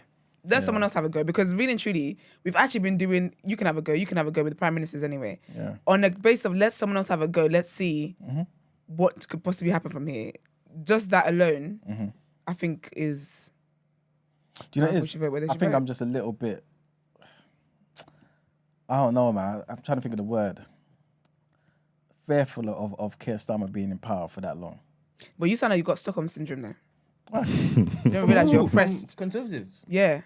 Like Do you know why? Though? Keir's not a good leader, man. Labour should It's be able to do just- better than This Keir, is what I'm man. saying to you. This is that's what it is. It's not me wanting Tories just to remain. It's me wanting the best government. And when but do you think- when the leader of the Labour Keir's not a good Party, leader. Keir's not a good And leader. Boris Johnson was the best. he's better than Keir. Nah, Oh my goodness. He's better than Boris Keir. Johnson. Boris Johnson, I Oh just my rolled out of bed goodness. 5 minutes ago. Didn't even brush my teeth, brush my hair. I'm gonna tell you guys about COVID figures I don't really know about because I said they're gonna die anyway. That is better than. Esther, I'm not even advocating for Keir. I'm not even advocating for Keir. But Boris Johnson Brent, was a wicked, Boris Johnson- Brent, listen. wicked man. The reason why I liked him was not because he was a good leader. It's because I just liked how Yeah. this guy didn't care. He Yeah, didn't of care. He didn't care about. And I was like, you are actually a leader of a whole country and you don't care. But the thing is, right? Can you imagine Keir Starmer handling COVID? Handling. But he doesn't have to, thank Brexit? God. That's what I'm trying to say to you. I don't know why. We this didn't is know. We all didn't know. flipping hypotheticals, man. No, He lived through Boris. No. It's And not, he flopped every single moment. And Boris you guys having were, parties, man. you, Manuel, were arguing on his behalf all the Brent, time. listen, right? When you're electing your leader, you are saying to yourself, whatever comes our way in this country, I believe this guy is the best person to deal with it. That's basically what I believe we're saying when we elect this person. Keir Starmer is the leader of the Labour Party. This man was out here suspending people, MPs, for wanting to go and fight on the front line, stand on the front You line didn't for working want class Jeremy Corbyn in unions. power, did you? Wait, we'll come And to you that. We'll probably come to say that. he's worse than Keir. Who? Corbyn? No, he's not. But we'll come back. But you were saying he's the Wait. worst leader of Britain. But wait. We're going to come to that. I just didn't like Corbyn's super duper socialist views because I don't agree with it. You know what I'm saying? But Corbyn as a leader, in terms of him being a strong leader, I think he's a great leader. Yeah, they got you, man. Why? They got you. I'm like, blink twice if you need help. No, you know what I'm They saying? got you bad. No, but watch this, right? Imagine Labour, yeah? You came up off of the unions and all of that, and you don't want your MPs to stand with the unions, people doing strikes? They're asking you the other day, what is a working class person? You don't know? The leader of working class people? You don't know what a working class person is? Number two. Number three, you're talking about Israel has the right to kill off people, right to defend themselves. You what type of leader is this? Call for a ceasefire, or at least just get humanitarian law right. You are a human rights lawyer, and you're telling people go out there and commit law. Yeah, but crimes. Conservatives haven't called for a Well, By that same ceasefire. standard, They the don't care. Conservatives said the same thing. Yeah, and the if Conservatives you're don't judging by care. that, Yes, and they then don't care judge about the- working class either. Exactly. All you did was pick one thing. I just mentioned the guy doesn't but, even know what working class is. And what's his name? Rishi Sunak might know what working class is, but he's doing nothing for working class. So there is, do you know what I mean? Like, it's everything you've mentioned for Labour is present in Conservatives too. So you got to pick a side, man. Anyway, when You're never going to live it down. I'm going to say this to you. When the thingies come, the policies come, we're going to dissect. Everyone choose a side, We'll go. and everyone push and see. And Von, I got a very good memory. I remember all the heinous war crimes that Tony Blair was a part of. You get me? Nice, Ramsey. I'm not holding him accountable for that though, to be honest with you. I was actually happy that my president was a bit of a warmonger, my prime minister, because that's strong leadership. If we're going into war, I want to feel safe. You get what I'm trying to say? And he was with the right team. He was with the winning team. He picked the right side. He was doing what we needed to do. Like I was Nah, with it. say it, Chess. Say it. What happened? He man said facts. Don't you dare. Because when you're faxing me of other stupid conversations, you're bare out. Speak your chest, big man. Who's this? Morning caller. Ramsey, what's going on? Yes, Ramsey, what did you think it was going to be? Morning, Ramsey. Speak to us, You man. all good, yeah? You right? Yeah, I'm all good. You know what? It might come as a surprise to you lot, Ah, but I agree with you, man. I was Guys. rooting for you. We're God all bless rooting you. for you. And what?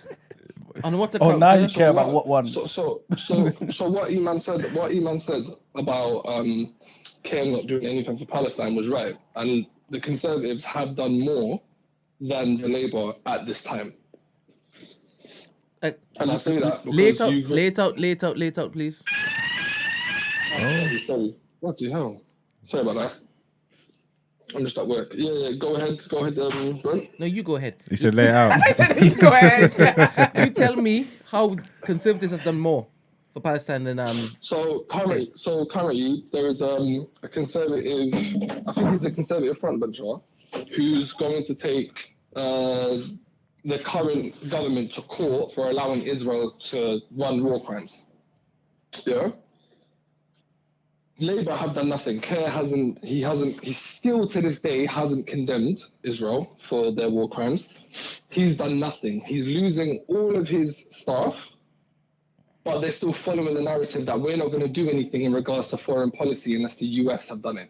So he's literally just following the US. So back to what Eman said, is that any prime minister now that follows the US's guide to anything is just going to lead to another war, i.e. Tony Blair. So Kerr being in power is going to be the worst thing in regards to foreign policy. All right, just the other day, correct me if I'm wrong, a Conservative MP got fired for backing Palestine. Am I correct in saying that? Did you say that? Sounds familiar. Yeah, it was either suspended or fired. Labour? But yeah, something happened because he did support Palestine. Yeah, Labour. That was a Labour MP. No, it was Conservative. Oh, you got a computer in front of you? Yeah, I'm doing it now. But I thought you'd be Okay. on top of this, to be honest. Because obviously, no, you're now saying that Conservative government are actually not abstaining from that vote that we just ran. No, I'm saying if we're running numbers on who's doing more, we've got infighting in Labour in which they're arguing with their leader on what to do. But then you have an MP on the Conservative side that's taken his own party to court for not condemning and being complicit in war crimes.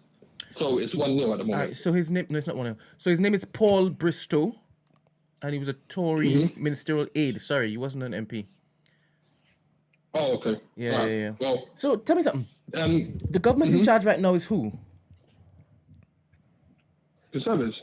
Yeah, and Ask me are you questions. saying that they have actively come out to condemn Israel? That's not what I said. No, I'm asking they you need a to. question. This is a different question. It's a different line of questioning. Oh, right. No.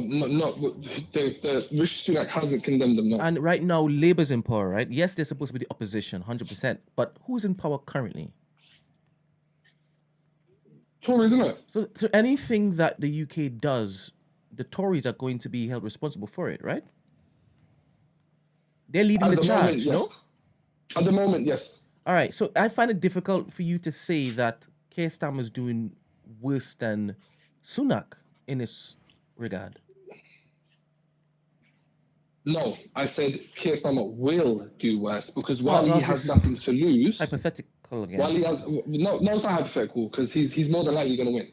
So when we're talking about someone who is definitely going to win, and like I said last time I was on with you lot, he had a slam dunk. So he could have had his cake. He could have had his what do they call it? Have his cake and eaten it too. He could have condemned what they're doing and still stood with Israel. Could have been. So it could have been an easy I question don't know if to he's put gonna to lose you. funding. An easy question to put to you because I do believe that he's going to change his tune once it comes around and this is still running because he will see that the sentiment of all of the common his tune people how? as in to look to condemn it. No, you're wrong. No, this is my assumption. When you say I'm wrong, Yeah, it's wrong. 100% you could be It's like, wrong. you say you don't agree with me, but we will see how it works. Because in my mind, everything is politics. Everything is perception. He's even backtracked in the manner in which he has because he's seen heavy people saying, wait a minute, what are you doing? You're supposed to be opposing the current government. If the current government Sorry, says say this that particular thing, again. The line broke up. You said he backed up who? he backtracked on what he initially said because of the He's been terrain. U-turning more than a minicab driver this whole time. Sorry? He's been U-turning more than a minicab driver since he's taken control of Labour. And this speaks to me saying that he is, once as he comes to election time, he's going to say whatever he thinks is needed to get in power. Yeah. That's what I'm saying. This is my point. No, he's been going against the fundamental mission statement of Labour. He said he was gonna. If you watch videos of him before he was in power, he actually did. I think he did a charity fundraiser for Palestine, and he done another one for the unions, in which he stood on Labour's fundamental beliefs and said this is what he was going to do. This is what he was going to do. When he found out he wasn't getting as much funding, he then U-turned. Let me make a bet. Let me make a bet with you, Ramsey. Let me make a bet. imagine An insulting educated Iran. bet. Let me make an educated bet. everybody in the room, listen to my voice, right? I believe that Labour is going to do a quote-unquote another U-turn and start saying, please, ceasefire. That's my bet, my educated bet. Yeah. They're going to see the sentiment of the land and or the quote-unquote people, and they're going to start changing their tunes even more. That's my bet. Anybody want to take it? Yeah. Before Conservatives, by the way. Say that thing again, man. Are you listening? Yeah, go on. Say it, go on. Were you listening? Yeah. So why should I repeat it? If you don't want to repeat it, You're it's wrong. fine. Well, I'm just asking. When you say wrong, say you don't agree with me. No, you're wrong. It's his opinion. It's hard to be wrong. Marx, you know what? You're right, but let me be me for a second. He's wrong. You're wrong, because he's not going to do that. My basic point is he hasn't got a lot to lose at the moment, right? Because he's promised, let's say he's promised the seat, right? So while you're promised the seat, would you then try your hardest to keep everyone on your side? He's not doing that. When he gets into power, pressure's only going to be mounting even stronger. And bear in mind, this speaks to his ignorance and his lack of experience. He's only been an MP for 5 years before going into power as a Labour leader. Yeah, he's also a human. He was a human rights lawyer, right? So when they asked him to condemn the war crimes that Israel has done, i.e., collective punishment, use of all this force, he said he didn't condemn it, and then he got to another interview and said, "Oh, actually, I didn't understand the question." Are you dumb? Well, I think all this depends on their like when they go and do their market research and their mock polls and stuff like that, and when they go and get a pulse of what's going on in the country. They've already done that. It's been like that for weeks now, though. No, but they'd have to do it now with this war stuff. Like, it's not like there's obviously people been marching in London. It's not like as marches been taking place anywhere out of London. It might, if it doesn't affect their bottom line and their base, and they can still get their numbers. He won't have to walk it back. No, Mark, it's been like this. The only people that oppose the ceasefire, according to YouGov, is 8%. There's an overwhelming majority calling for a ceasefire of around 78-79%. Right? Okay. So he's already got a post in the land already. He is dumb. Well, then he probably will walk it back then. Yeah, I still don't think he will, because didn't you say funding earlier, Mark? All right, so yeah, I hear what you're saying, Ramsey. That's why I think you won't do it. Because I think right now we're still fooled by our echo chamber, innit? Yeah. We're still fooled by, and that's why it is that he still hasn't been extreme with the let me be on the other side of this nonsense, because he knows. Why is that extreme? Let me finish. I'm actually making an argument for your case, young man. Let me finish. This guy. Outside of London, I think the majority of white people, they want the Muslims out because all of them are terrorists. Do you understand? They would probably be back in Israel to putting their feet on the necks of all these particular quote-unquote terrorists. I don't think they differentiate Hamas from Palestinians. They see all of them as they need to be erased. So maybe that's why he's still teetering and not decided, all right, cool, I'm going to fully go against this particular barbaric, one-sided attack. Yeah. I don't think it's just that. I think that may be definitely a part of it, but I think one of the biggest parts is what did happen to Corbyn, right? In which the huge Jewish majority of the Labour Party were completely against Corbyn. They fabricate stories, they've done all of that, and he doesn't want another repeat of that. Yeah, I just think that's right. This echo chamber, we get blinded by it sometimes, and the same thing happened with Brexit. I know how people in London feel. This is a very diverse community and whatnot. I'm still not sure how the country feels about it yet. You know what I'm trying to say? So when they realise, that will dictate his movements, and whatever the answer is to that, I don't know. You know what I'm saying? I just believe that he needs to be completely counter to what Conservatives are pushing. That's what he needs to be. He can't be seen as the same. But he isn't. He isn't, because he's conservative light. Yeah, that's why he did what he did and said what he said in the first place. Yeah. Now he's realised, oh my goodness, that's wrong. Even Lammy tried to walk stuff back. Lammy's a proper idiot. Bro. So who would you vote for currently? Hold on, let me say my point. Hold on. Sorry. there's a theory about politicians that are in power who don't take a stance whether it's left or right, right? It basically theorizes that any politician or any person in power who's centrist is detrimental to the country. I'm going to watch that thing again, I'm going to send it to you, Brent, but I feel like that's what Keir is. Keir doesn't stand, he seems to stand to the more right, but he's very centrist. And I think that's detrimental to the country if he comes into power, especially where we are now with economically and everything else. But yeah, sorry, go ahead. What was your question? I disagree. I wouldn't say that you're wrong. I would say that I disagree. I think having balance is good for a leader because you'd be able to satisfy certain parts of both parties. That's what I thought, but I think it gives arguments as to why it is. But I'll send it to you once I watch it again. But yeah, what was your question? Yeah, who would you vote for now? If it was Keir or Sunak to take us into the next 12 years. I said Green, but if you give me a choice out of the two. You said what? Green, he said. I said Green. Oh, okay. Who's the leader for Green? I don't know. I don't care. So you're not even voting on the policies. You're just saying no. Neither of those two. I've always stood with Green's policies. They've been shouting about climate change. They've been shouting about Palestine. They've been shouting about everything I'm passionate about for years, right? But so you've always voted for Green? No, I haven't. I voted red before. I've always voted red. So who'd you vote for now? But Green? I can't do it now. No, yeah, definitely Green. Definitely. Okay. Well, obviously it's all going to be based on lies and stuff. They're going to put their all best, of it's going to be based on lies. Yeah, they're going to put their best foot forward. Yeah. But whoever's got the best plan to bring this economy back is going to win, regardless of all the ever extra stuff, because people don't care about themselves. And the way this cost of living crisis has affected us, yeah, people felt it for the first time. Certain people who've never gave a shit about politics have felt it to their core. Do you know what I'm trying to say? And whoever sells us the best dream to get us back to and out of this crisis is going to win. I agree. I like to think so, but you forget how strong racism is, bro. Hunger hurts more than racism sometimes. Yeah, I think that trumps it. I hope so. I hope so. No. Don't know? Close. It's close. One last thing before I go.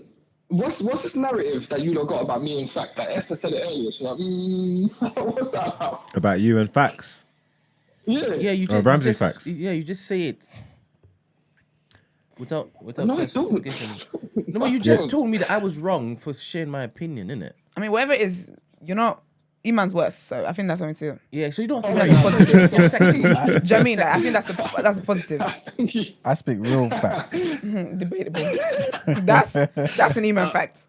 The fact that he thinks he speaks facts, that's an Iman fact. All my facts can be backed by data. No wonderful facts. Not just say 1.5 data years of Don't say data TDA. like that. Don't say data like that ever again. Don't say data like ever again. But yeah, love you, like, yeah? All right, man. Same. Take care. Peace. You know, he's rude. Hey, Ramsey. He's rude. It's to the point, man. He ain't got time. I was on the Zoom call with him, right? Just walking him through the new black and stuff, right? And telling him what plans I have for his life, right? What is good news I'm giving him. And he's like, oh, I love your passion. Oh my gosh. But I didn't know that I was gonna come on the Zoom to watch you suck your own dick. Is that what he said to you? I'm like, what? Like, what? There's an icebreaker. Yeah. He said, yeah. Bear in mind, I could cut at any point in time. If it is my child comes home, I'm just gone. I'm like, all right, cool. You know, I didn't have to come on this. You asked me for this call, innit? And I just happened to be talking about what I'm planning. Just so it looks as though I'm delivering in a passionate way. Doesn't mean I'm sucking my own dick. But if it is that you think I have a problem with this, Okay. Right. You are just. here we go. Here we go.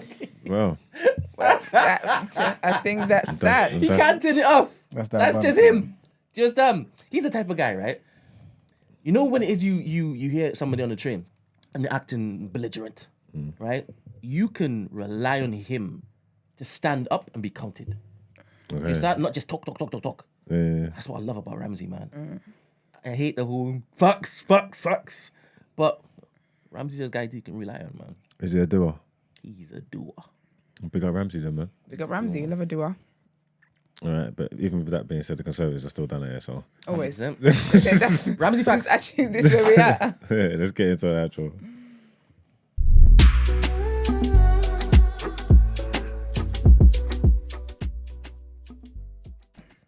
This has been a good show. Thank you very much. Can we please like the video? What the like saying? Because I'm gonna be real. I saw F.R.I.E.N.D.S up in there giving people false comforts. Talking about, the ratio is not too bad. It's worse. What's the number saying, Brad? 144. Likes, please. I want to play a game tomorrow. Oh, I know I love a game. I want to see how many dislikes we can have for the entire stream. Dislike? We have dislikes on the button. And then see what happens to the algorithm. We have a dislike option. Yeah, there's thumb up and thumb down. And they took know that away though. I thought it was just there. No, it's there. Oh, no, it's still there. I never clocked it. I ain't seen no. So how many YouTube thumbs videos. downs do we get episode? Well, the most we've gotten has been 13. And I think it was, what episode was it? It was the Shayla episode was large number. Then there was Granted, that's fair. there was the one where Iman didn't take accountability for the Sankara one. Okay. Yeah. Oh, good. And it, That was down for. Big up the Rebecca particular Hyde. person. Where's Rebecca today though? Is she in? I heard that she was in yesterday. Yeah, because Yeah, you but weren't you weren't there. here. Okay. So, man want to skip tomorrow. She was so I just thriving texted as him. well. She was doing fine. Rebecca, come back, man. Or guys, you ain't gonna see her again. I'm still gonna be here. when are you gonna apologize to her, man? For what? My You friend. didn't. You haven't done that. I told. Apologize for what? I'm gonna do Alright, this with cool. you again today. Please Rebecca. apologize. Sorry. No. Can you send a message? What? Are you alright? Did you hear that? I'm sorry. What kind of? Send a message, man. Send a message. Can't police my apology. You can. You bloody can. You bloody have to. And then the next episode was that white guy was on. Oh wow! That wow. was a good episode. Yeah, why the fuck a we great down to that, episode. man? No, but it started off as Ah, Black History Month. And then when Izzy continued talking and he obviously cried a bit, then those down thumbs, it removed. Okay. Yeah. So people unthumbed It's the it. pro-black people that unliked it. Christy. Oh, you know what, Stacey? I ain't seen you in a while. Welcome back as well. I just clocked. You just popped. So she's been working, isn't it? Yeah, no, I Working pick up her. hard, Obviously, mate. I know the time zones and all these things. I'm a is working different. lady. But I love how she just slipped back in and it just felt normal. I didn't even actually. Yeah. You get what I'm saying? Yeah. That's the best way, no? It's the best way. Pick Always up the her best way. though. I Don't just make wanted a to say scene. that. Back like I never left. Welcome back, man. Big up you. Period. Big up Stacey, man. 100%. What's the one is this? Oh, outro. Oh, wait. Can we What happened? just bing? What's the game? Oh, that's the game. No, that's not a game. That's not the game. But Yeah. the game was the dislike thing tomorrow. Tomorrow, yeah. Let's see how many dislikes we can have tomorrow. Okay, let's see what the topic of the day is. Well, as you guys know, the lovely Miss Mariah, who did call earlier as well, big up Miss Mariah every single time. She is collecting used books, shoes, clothes, school items, all that stuff for kids, children, and families in need in Uganda. So if you have anything to donate, please hit her up on Instagram at Miss_Anne_Mariah. Or you can also message her via the Twitter community, which when you go on there, it's the new black. Yes, please hit her up ASAP. ASAPity, sap. Has she contacted you yet, Mags? Yeah, we spoke. We've been in communication. I was supposed to get back to her the other day, and I forgot. Oh, no, it's on you. Huh? No, it's on you now. That's all right. I sent a message this morning saying I forgot you, but I ain't forgot you, so don't worry. So, Amen. I like those messages. I sent 2 yesterday. What messages? I haven't forgotten my action. No, I forgot, but I haven't forgot. So Yeah. I'll be in touch. Yeah. Yeah. Oh, we have a lovely community, man. We do, big up our community. I love our community. And it's only growing. That's just great. But yeah, guys, thank you for tuning into the show. We appreciate you guys as always. Big up our researchers as well, doing great things. They are. Follow us on our social media platforms, the day after TNB on Instagram, Twitter, and on TikTok. Also, if you want to join the community, it's lit. Okay, the community is lit. So join the community on Twitter, or as some of you know is X. And we are under the new black. And black is always spelled with an X. Always. No A's. All right. So BLX CK. Merchandise is coming soon, people. Merch is coming soon. And I'm trying to find a proper community where like there's forums where you can type and build and Oh stuff. yeah. The other one wasn't intuitive enough for me, to be honest. Yeah, it wasn't. Yeah. To be fair, you said that from like the beginning as well. To be fair, it wasn't what you had in mind. Yeah. What, the To be community honest, there thing? was 450 people who signed up, When the other which is one? dope. Yeah. That's dope. What about like a Discord or something? I question for the people listening. Are you guys familiar with Discord? Because for me, it's like it's all jumbled up. I'm It's listening. I don't know what messy that in is. there. Yeah, it's crazy, but I've seen Discord communities that thrive. I've seen people use them, like, so they are a thing, but I've they seen are them using they are it, but they're confusing. messy. Yeah, it's all confusing. It's crazy. I haven't like delved into it, but I know they're a thing. To be fair, what we really need is just somewhere to lay low, to just be there temporarily until we have our own app. Oh, 100%. That's what I'm looking to do. But Yeah. the whole idea of Miss Mariah being able to just go in the community and say, "This is what I'm doing." Yeah, and everyone just comment and that'll be easier. Yeah. But I will get there. I just have a lot to do, If you man. got, yeah, you are working hard, man. We all working hard behind the scenes, but soon come. You guys will see. Ooh, I'm two going things I for want shade, to but not today. mention. The no behavior episode. I can't remember. I don't know the name of the guest. Light skinned brother, tall guy was here. Oh yes. Yeah, that was a good episode, man. They're talking economics, man, on no behavior. All right. Whose side were you on? And please give them a little context because You don't know who is looked it? up Was I here? No, you weren't there. no, you weren't. It was the episode you weren't there. It was Oh. like Yeah. what, last week, 2 weeks ago? It wasn't It 2 was weeks the ago. time you weren't here. Oh, I don't know. I don't watch. I only see episodes back, so I don't know what you're talking about. Go on, give them context. They were talking about money and the value of things and things like nature, right? Was it the guys from Facts Only? Yes, Right, cool. Was Okay. it Chinks? it must have been. Right, go on. Yes. So that was basically what it was. It was about value, and it stemmed from a relationship, innit, Yeah. Brent? So yeah, it stemmed from like a relationship and who values what in a relationship. It's right? so interesting hearing Emmanuel confess to you that he watches every single No Behavior episode. Isn't it weird? It's not a confession. Why is that weird? Do you do it? Do what?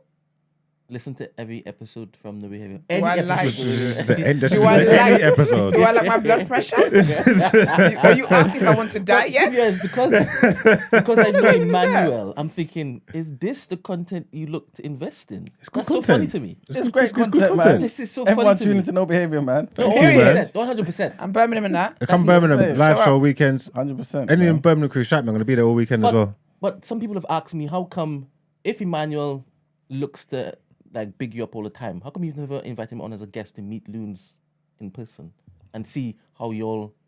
Because Yo, we're his tribe, vibes. and I'm doing him a favor. Because if I bring him on no behavior, you're gonna see the real E man. That's not gonna do him any good. Do you know what I'm trying to say? Texting me, To man. be fair, I'll be and that's wild. what it's about. Black men supporting black men. Yeah. That's really That's what what I'm it's saying. about. Because all of that shit affects my bag and I can have it. So Can you imagine? you stay on TDA. I will be a different person. No behavior. You would have no behavior. do you Dead mean? ass. Allegedly. No, get him on, man. Get him on. I want to see. I want to get a peek behind the curtain because Brendan's been telling us from day one. Since we met Emmanuel at the Ned, Brendan's been telling us, listen, you don't know this guy. So I would like closure on that matter. Maybe we could do this. When You we can got educate the signed. man them. Allegedly. Let's get a thingy. What's that? What's those things called? Them little petition things. Yeah, where we got signed to get E-man. Yeah, man. No It behavior. was a good episode, man. They were talking about economics, man. Obviously, I don't know everyone's name in it, but the light guy, intelligent guy, man. But he was wrong. Oh. He was wrong, in my opinion. He was wrong, man. And everything he was saying sounded good. That's how I'm it telling you. I'm telling you. Trying to kill me. That's how you are. That is you. But mine's based All on it was, facts. you just looked in the mirror Mine's and but based you on got more facts. melanin. That's it. Mine's based on facts. Yeah. The thing is, yeah, everything that he was saying is based on. I say it's wrong because, in terms of like how things are seen in the market and how things should be seen, right? In terms of like a free market society, he's wrong, right? But in terms of what people's sentiment was prior to the last 100 years, he was right. You know what I'm saying? So it's just wasn't updated, if that makes sense. Yeah. So, Making me want to go and think it. So I'll Yeah, check the episode of that. It was definitely a good. Did it make the YouTube part? What do you mean? Yeah. Alright, cool. He's asking you if it is that you have paid for No, because Spotify you can get for free. Exactly. You The can just full listen. thing, man. You're a Patreoner. He said the light skin guys. Oh yeah, that's true. That's true. He's not even giving you proper patronage. No, that's all right, man. All the support we need.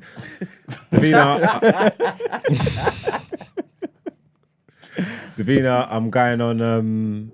What am I doing up there? I'm doing Chop Shop because I have to do Chop Shop. That's one of the first podcasts that I found out about. I'm going to do Chop Shop, and I'm going to do Sinners podcast. And that's where they get all the whores, all type of whores and OnlyFans girls up and that. So that would be interesting It's called conversation. Sinners. Yeah, it's called Sinners for the sinners. Them Okay. always fuckeries going on up there. Kevin so. said he wasn't wrong, man. No. He was wilding. No, do you know what the thing is? He was right about a lot of stuff in the beginning, but when he tried to relate it to economics and money and the value of money and how currencies come about, he started to go a bit wrong. It was so funny because basically what it was. one time I actually put my head up and asked myself, should I jump in and say there are arguments, strong arguments on both sides of yeah. what you guys are talking about? Because they kept on I'm thinking, they're really angry. Like, they're shouting. And then, They're really angry. Is it Chinks? I think so. Chinks has a nice, eloquent way to basically call someone an idiot. The tall guy, the light skin guy, isn't it? Is it the light skin guy? Yeah. Yeah. And he's like, oh, crap. I got is drawn in. he said, For real, he was going in, but he was like, this is childish. Like, it's childish. What happened to proof of work? What happened to this? He was just mentioning stuff, and he was like, it sounded great. Yeah. But, you know. Yeah. Oh, you actually made me want to go and watch Nah, that. you should, Watch man. it. You should. It was a very good discussion, man. Nah, no.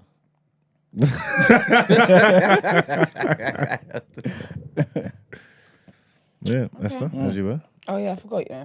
Oh, sorry, one last thing as well. Sorry. There's a website that you guys can go to that someone sent to me. Sorry. What's that for? Oh, about Palestine. If you want to know more about what's going on, it's called. He's out here doing promo for people's businesses. That's No, excuse me. I wouldn't do that. But www.thepalestineacademy.com. Yeah, thepalestineacademy.com. And this is from somebody who's a valued listener of TDA. Started from Minutes After 7, moved over, very intelligent, and yeah, man. You're just throwing that word around today, aren't you? No, she is. I just don't want to mention her Intelligent name about just in new case she doesn't want to be like out there. Oh like yeah, that's true. that. But yeah. So Big if you up want to you, know, girl. like, there's book recommendations. There's like sick. everything. Yeah, everything you need to know or want to know about what's going on back there in the Middle East. ThePalestineAcademy.com. We have a very resourceful community. It's really lovely. And this is why I want the forum. Yeah, they're telling you Discord is not as complicated as. No, it is, looks. man. It is. When I show you the screen, the UI, just the front thing, you tell me if it's complicated or not. Bear in mind, it wouldn't be complicated for people who actually know how to use it. That's Yeah, the thing. Discord. Yeah. Discord, yeah. There's a lot going on there, and especially when if it's populated as well. You get me? There is a lot going on there. So I've seen it, but I've never, I never engage in much anyway. But Yeah, but I don't want an app where someone cooks me and I don't get a chance to respond. I know you can respond. It's turned like a I big, wanna huge respond group chat direct. essentially. Okay. Yeah. I want to cuss people out live and direct. I'm joking. As well. Banter. But yeah, man. Okay. Is that all the announcements? Yeah. Okay. Well, if you'd like to inquire about the show or feature on the show, our email address is thedayafter@thenewblack.com. Also, send your dilemmas through to 075 6484 1073. And what is it? Thursday tomorrow? We'll see you tomorrow. Peace. Peace. Bye.